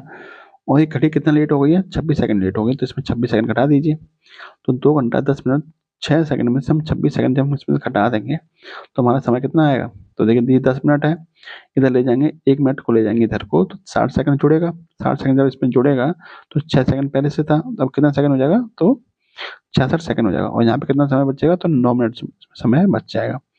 ठीक है, और 66 सेकंड में से हम 26 सेकंड घटाएंगे तो कितना बचेगा, 40, और यहाँ 9 का 9 रहेगा, और यहाँ पे 2 का 2 रहेगा, यानी कि 2:09 और 40 सेकंड का समय दिखाएगी, ऑप्शन नंबर 2। चलिए ऑप्शन नंबर 1 क्लियर। इस तरीके से इसको निकालना है, कुछ नहीं, सिंपल कैलकुलेशन करनी है। 1 घंटा में 4 सेकंड लेट हो रही है, तो 6.5 घंटे में 26 सेकंड लेट हो जाएगी, और तो यदि वो लेट नहीं होती तो समय सही समय क्या दिखाती, तो 7 घंटा 40 मिनट 6 सेकंड में 6.5 घंटे हम जोड़ देंगे, तो हमारा 2 घंटा 10 मिनट 6 सेकंड निकल के आएगा। ठीक है, पर उसमें 26 सेकंड घटा देंगे तो हमें 2 घंटा 9 मिनट 40 सेकंड दिखाई देगा। क्लियर, चलिए इसको देखिए, यदि एक n एक पूर्णांक है तो n³ - n निम्नलिखित में किस संख्या से सदैव विभाजित होगा। तो n³ क्या है, माइनस के n किससे विभाजित होगा, तो वैल्यू रख के देख लेते हैं। जब हम 1 रखेंगे, एक n बराबर क्या रखेंगे, n बराबर 1 रखेंगे। ठीक है, तो इसका वैल्यू कितनी हो जाएगी, 1 माइनस के 1 यानी कि 0, तो ये सबसे विभाजित हो जाएगा। जब n बराबर हम 2 रखेंगे तो 2 की पावर 3 यानी कि 8 माइनस के 2 कितना हो जाएगा, 6, तो किससे विभाजित हो रहा है, सिर्फ 6 से विभाजित हो रहा है। ठीक है, आगे हम n बराबर 3 रखेंगे, 3 की पावर 3, n बराबर 3 रखें, 3 की पावर 3 कितना होगा, तो 27, 27 में 3 गया तो 24, 24 किस किस से विभाजित हो रहा है, तो 24 आपका 4 से विभाजित हो रहा है, 6 से विभाजित हो रहा है, लेकिन 5 और 7 से विभाजित नहीं हो रहा है। तो आगे जब भी आप बढ़ाते जाओगे तो 4 से विभाजित भी होगा और 6 से विभाजित भी होगा, लेकिन 2 वाली कंडीशन में आपका सिर्फ और सिर्फ 6 से विभाजित होगा। पूछा क्या, सदैव किससे विभाजित होगा, सदैव आपका 6 से विभाजित तो होगा ही होगा। ठीक है, लेकिन 4 से विभाजित 2 वाली कंडीशन में नहीं होगा। सदैव वाला पूछा, सदैव वाले में कौन सा आंसर आएगा, आपका 6 आएगा। निम्नलिखित चित्र का छायांकित क्षेत्र क्या प्रस्तुत करता है, यानी ये वाला किसको शो करता है, A union B, A intersection B, A dash union B dash, A dash intersection B dash. तो ये क्षेत्रफल निकालने के लिए क्या करना पड़ेगा, आपको यूनियन में लेना पड़ेगा, लेकिन डैश वाला सहित लेना पड़ेगा। ठीक है, ये कॉमन को दर्शाता है, ये सबको दर्शाता है, ये वाला यूनियन वाला चिन्ह। ऑप्शन नंबर 3 आपका सही है। इसको क्वेश्चन को देखिए, यदि माइनस का अर्थ भाग है, भाग का अर्थ, यदि माइनस का अर्थ भाग है, प्लस का अर्थ गुणा है, डिवाइड का अर्थ घटाव है, और माइनस का अर्थ जमा है, तो इस क्वेश्चन का मान बताइए। ये क्वेश्चन आपके लिए है, ठीक है। इस क्वेश्चन का आंसर आप कमेंट बॉक्स में बताइएगा, ठीक है। चलिए नेक्स्ट देखते हैं। सिंपल क्वेश्चन है, आप करिएगा। नेक्स्ट देखिए, एक परिवार में कुंदन की पत्नी वकील है, मोहन एक डॉक्टर है जो लेखाकार का बेटा है, सीमा वकील है और सोमन एमबीए की छात्रा है जो लेखाकार की बहन है। चार लोगों की इस परिवार में मोहन की बुआ के भाई का व्यवसाय क्या है? देखिए, मोहन क्या है, मोहन की बुआ पूछी, मोहन की बुआ के भाई। तो मोहन क्या है, एक डॉक्टर है जो लेखाकार का बेटा है। तो मोहन के पिताजी कौन हो गए, लेखाकार हो गए, है ना। मोहन एक डॉक्टर है और जो लेखाकार का बेटा है, ठीक है। इसका मतलब मोहन के जो पिताजी हैं वो लेखाकार हो गए, ठीक है। यहाँ तो कोई दिक्कत नहीं। अब देखिए, आगे बोला है कि सीमा वकील है और सोमन एमबीए की एक छात्रा है। सोमन कौन है, एमबीए की एक छात्रा है जो लेखाकार की बहन है। तो लेखाकार कौन था, मोहन के पिताजी। तो मोहन के पिताजी की बहन, मोहन के पिताजी की बहन कौन लगेगी, मोहन की बुआ लगेगी। आपसे ये तो पूछा था मोहन की बुआ के भाई, मोहन के बुआ के भाई मतलब मोहन के पिताजी का व्यवसाय क्या है। तो मोहन के पिताजी का व्यवसाय क्या है, लेखाकार है। क्या है, लेखाकार है, ठीक है। Option number 3। ज्यादा माथा पच्ची करने की जरूरत नहीं है, थोड़ा सेंस लगाइएगा, आपको आंसर निकल के आ जाएगा। चलिए देखिए नेक्स्ट क्वेश्चन। 80.40 भागित 20 माइनस ब्रैकेट में माइनस के 4.2 किसके बराबर होगा? देखिए कितना दे रखा है आपको, 80.40 में भाग करना है आपको 20 का, फिर माइनस बाहर है ब्रैकेट के, माइनस अंदर जाएगा तो प्लस का हो जाएगा, प्लस का हो जाएगा ये 4.2, ठीक है। इसको सॉल्व करिएगा, पहले भाग करेंगे। तो 80.40 में 20 का भाग करेंगे कितना आएगा, ये 4.02 आएगा। इसमें कितना जोड़ना है, 4.2 जोड़ना है, जोड़ दीजिए। तो 4.02 में 4.2 जोड़ना है, दो का दो, दो का दो और चार चार आठ, कितना आएगा 8.22, इसका आंसर आ जाएगा, ठीक है। नेक्स्ट है, नीचे दिए गए प्रश्न के उत्तर हेतु निम्नलिखित कथनों को पढ़ें। सभी आम मीठे हैं, कुछ सेब मीठे हैं, सभी गोलाकार फल मीठे हैं।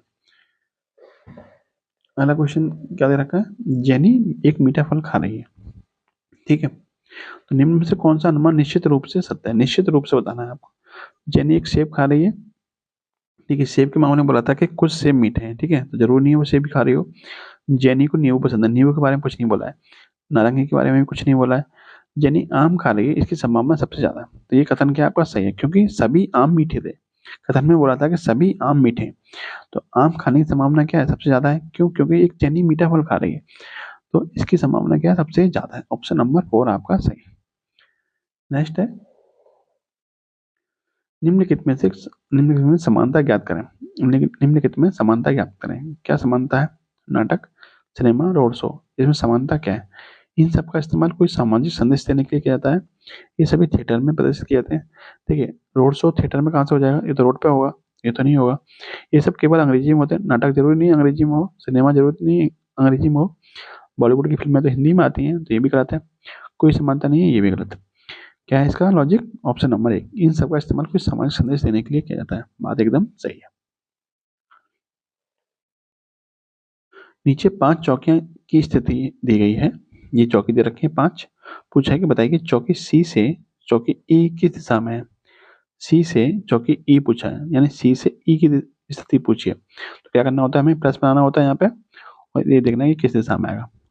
तो ये पूरा हो गया, ये पश्चिम, ये उत्तर और ये दक्षिण। दक्षिण और पश्चिम के बीच की दिशा कौन सी होती है, दक्षिण पश्चिम। तो यानी जो ई चौकी है वो सी से किस दिशा में, दक्षिण पश्चिम दिशा में है। Option number 3।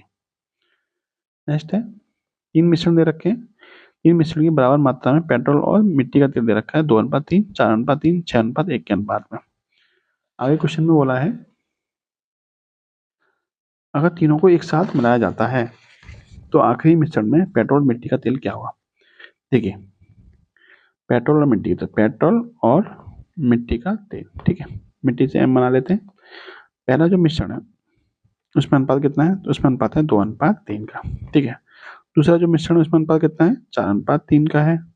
और जो तीसरा मिश्रण है उसमें अनुपात कितने का है, तो उसमें अनुपात है आपका 6:1 का।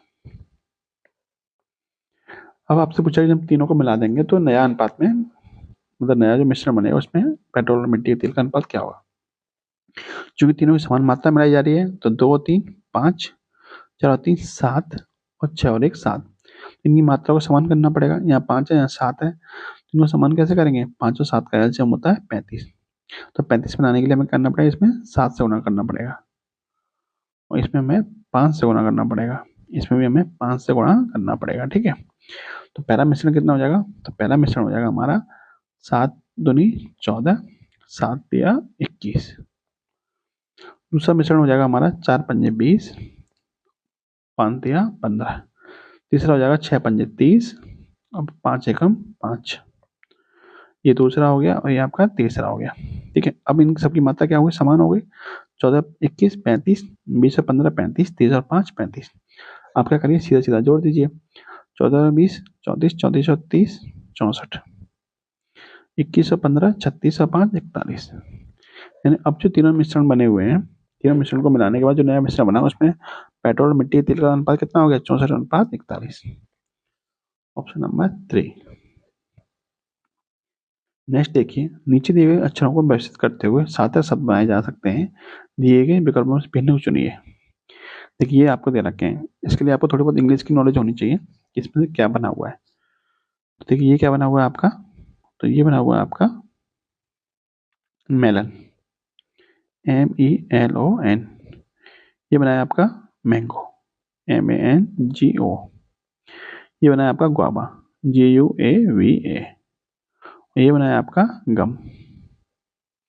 देखिए ये तीनों तो आपके फ्रूट हैं, फल हैं। ठीक है, ये क्या आपका अलग है, आपको अलग वाला बताना था, भिन्न वाला। तो भिन्न क्या हो जाएगा आपका? UMG। क्लियर? नेक्स्ट देखिए, यदि किसी संख्या का 60% और उसके वर्गमूल का योग भिन्न के 5वें भाग के 5 होने के बराबर है, तब भिन्न क्या होगी? भिन्न के 5वें भाग के 5 होने के बराबर है। मान लीजिए भिन्न आपके वो क्या है? x है। क्या है? x।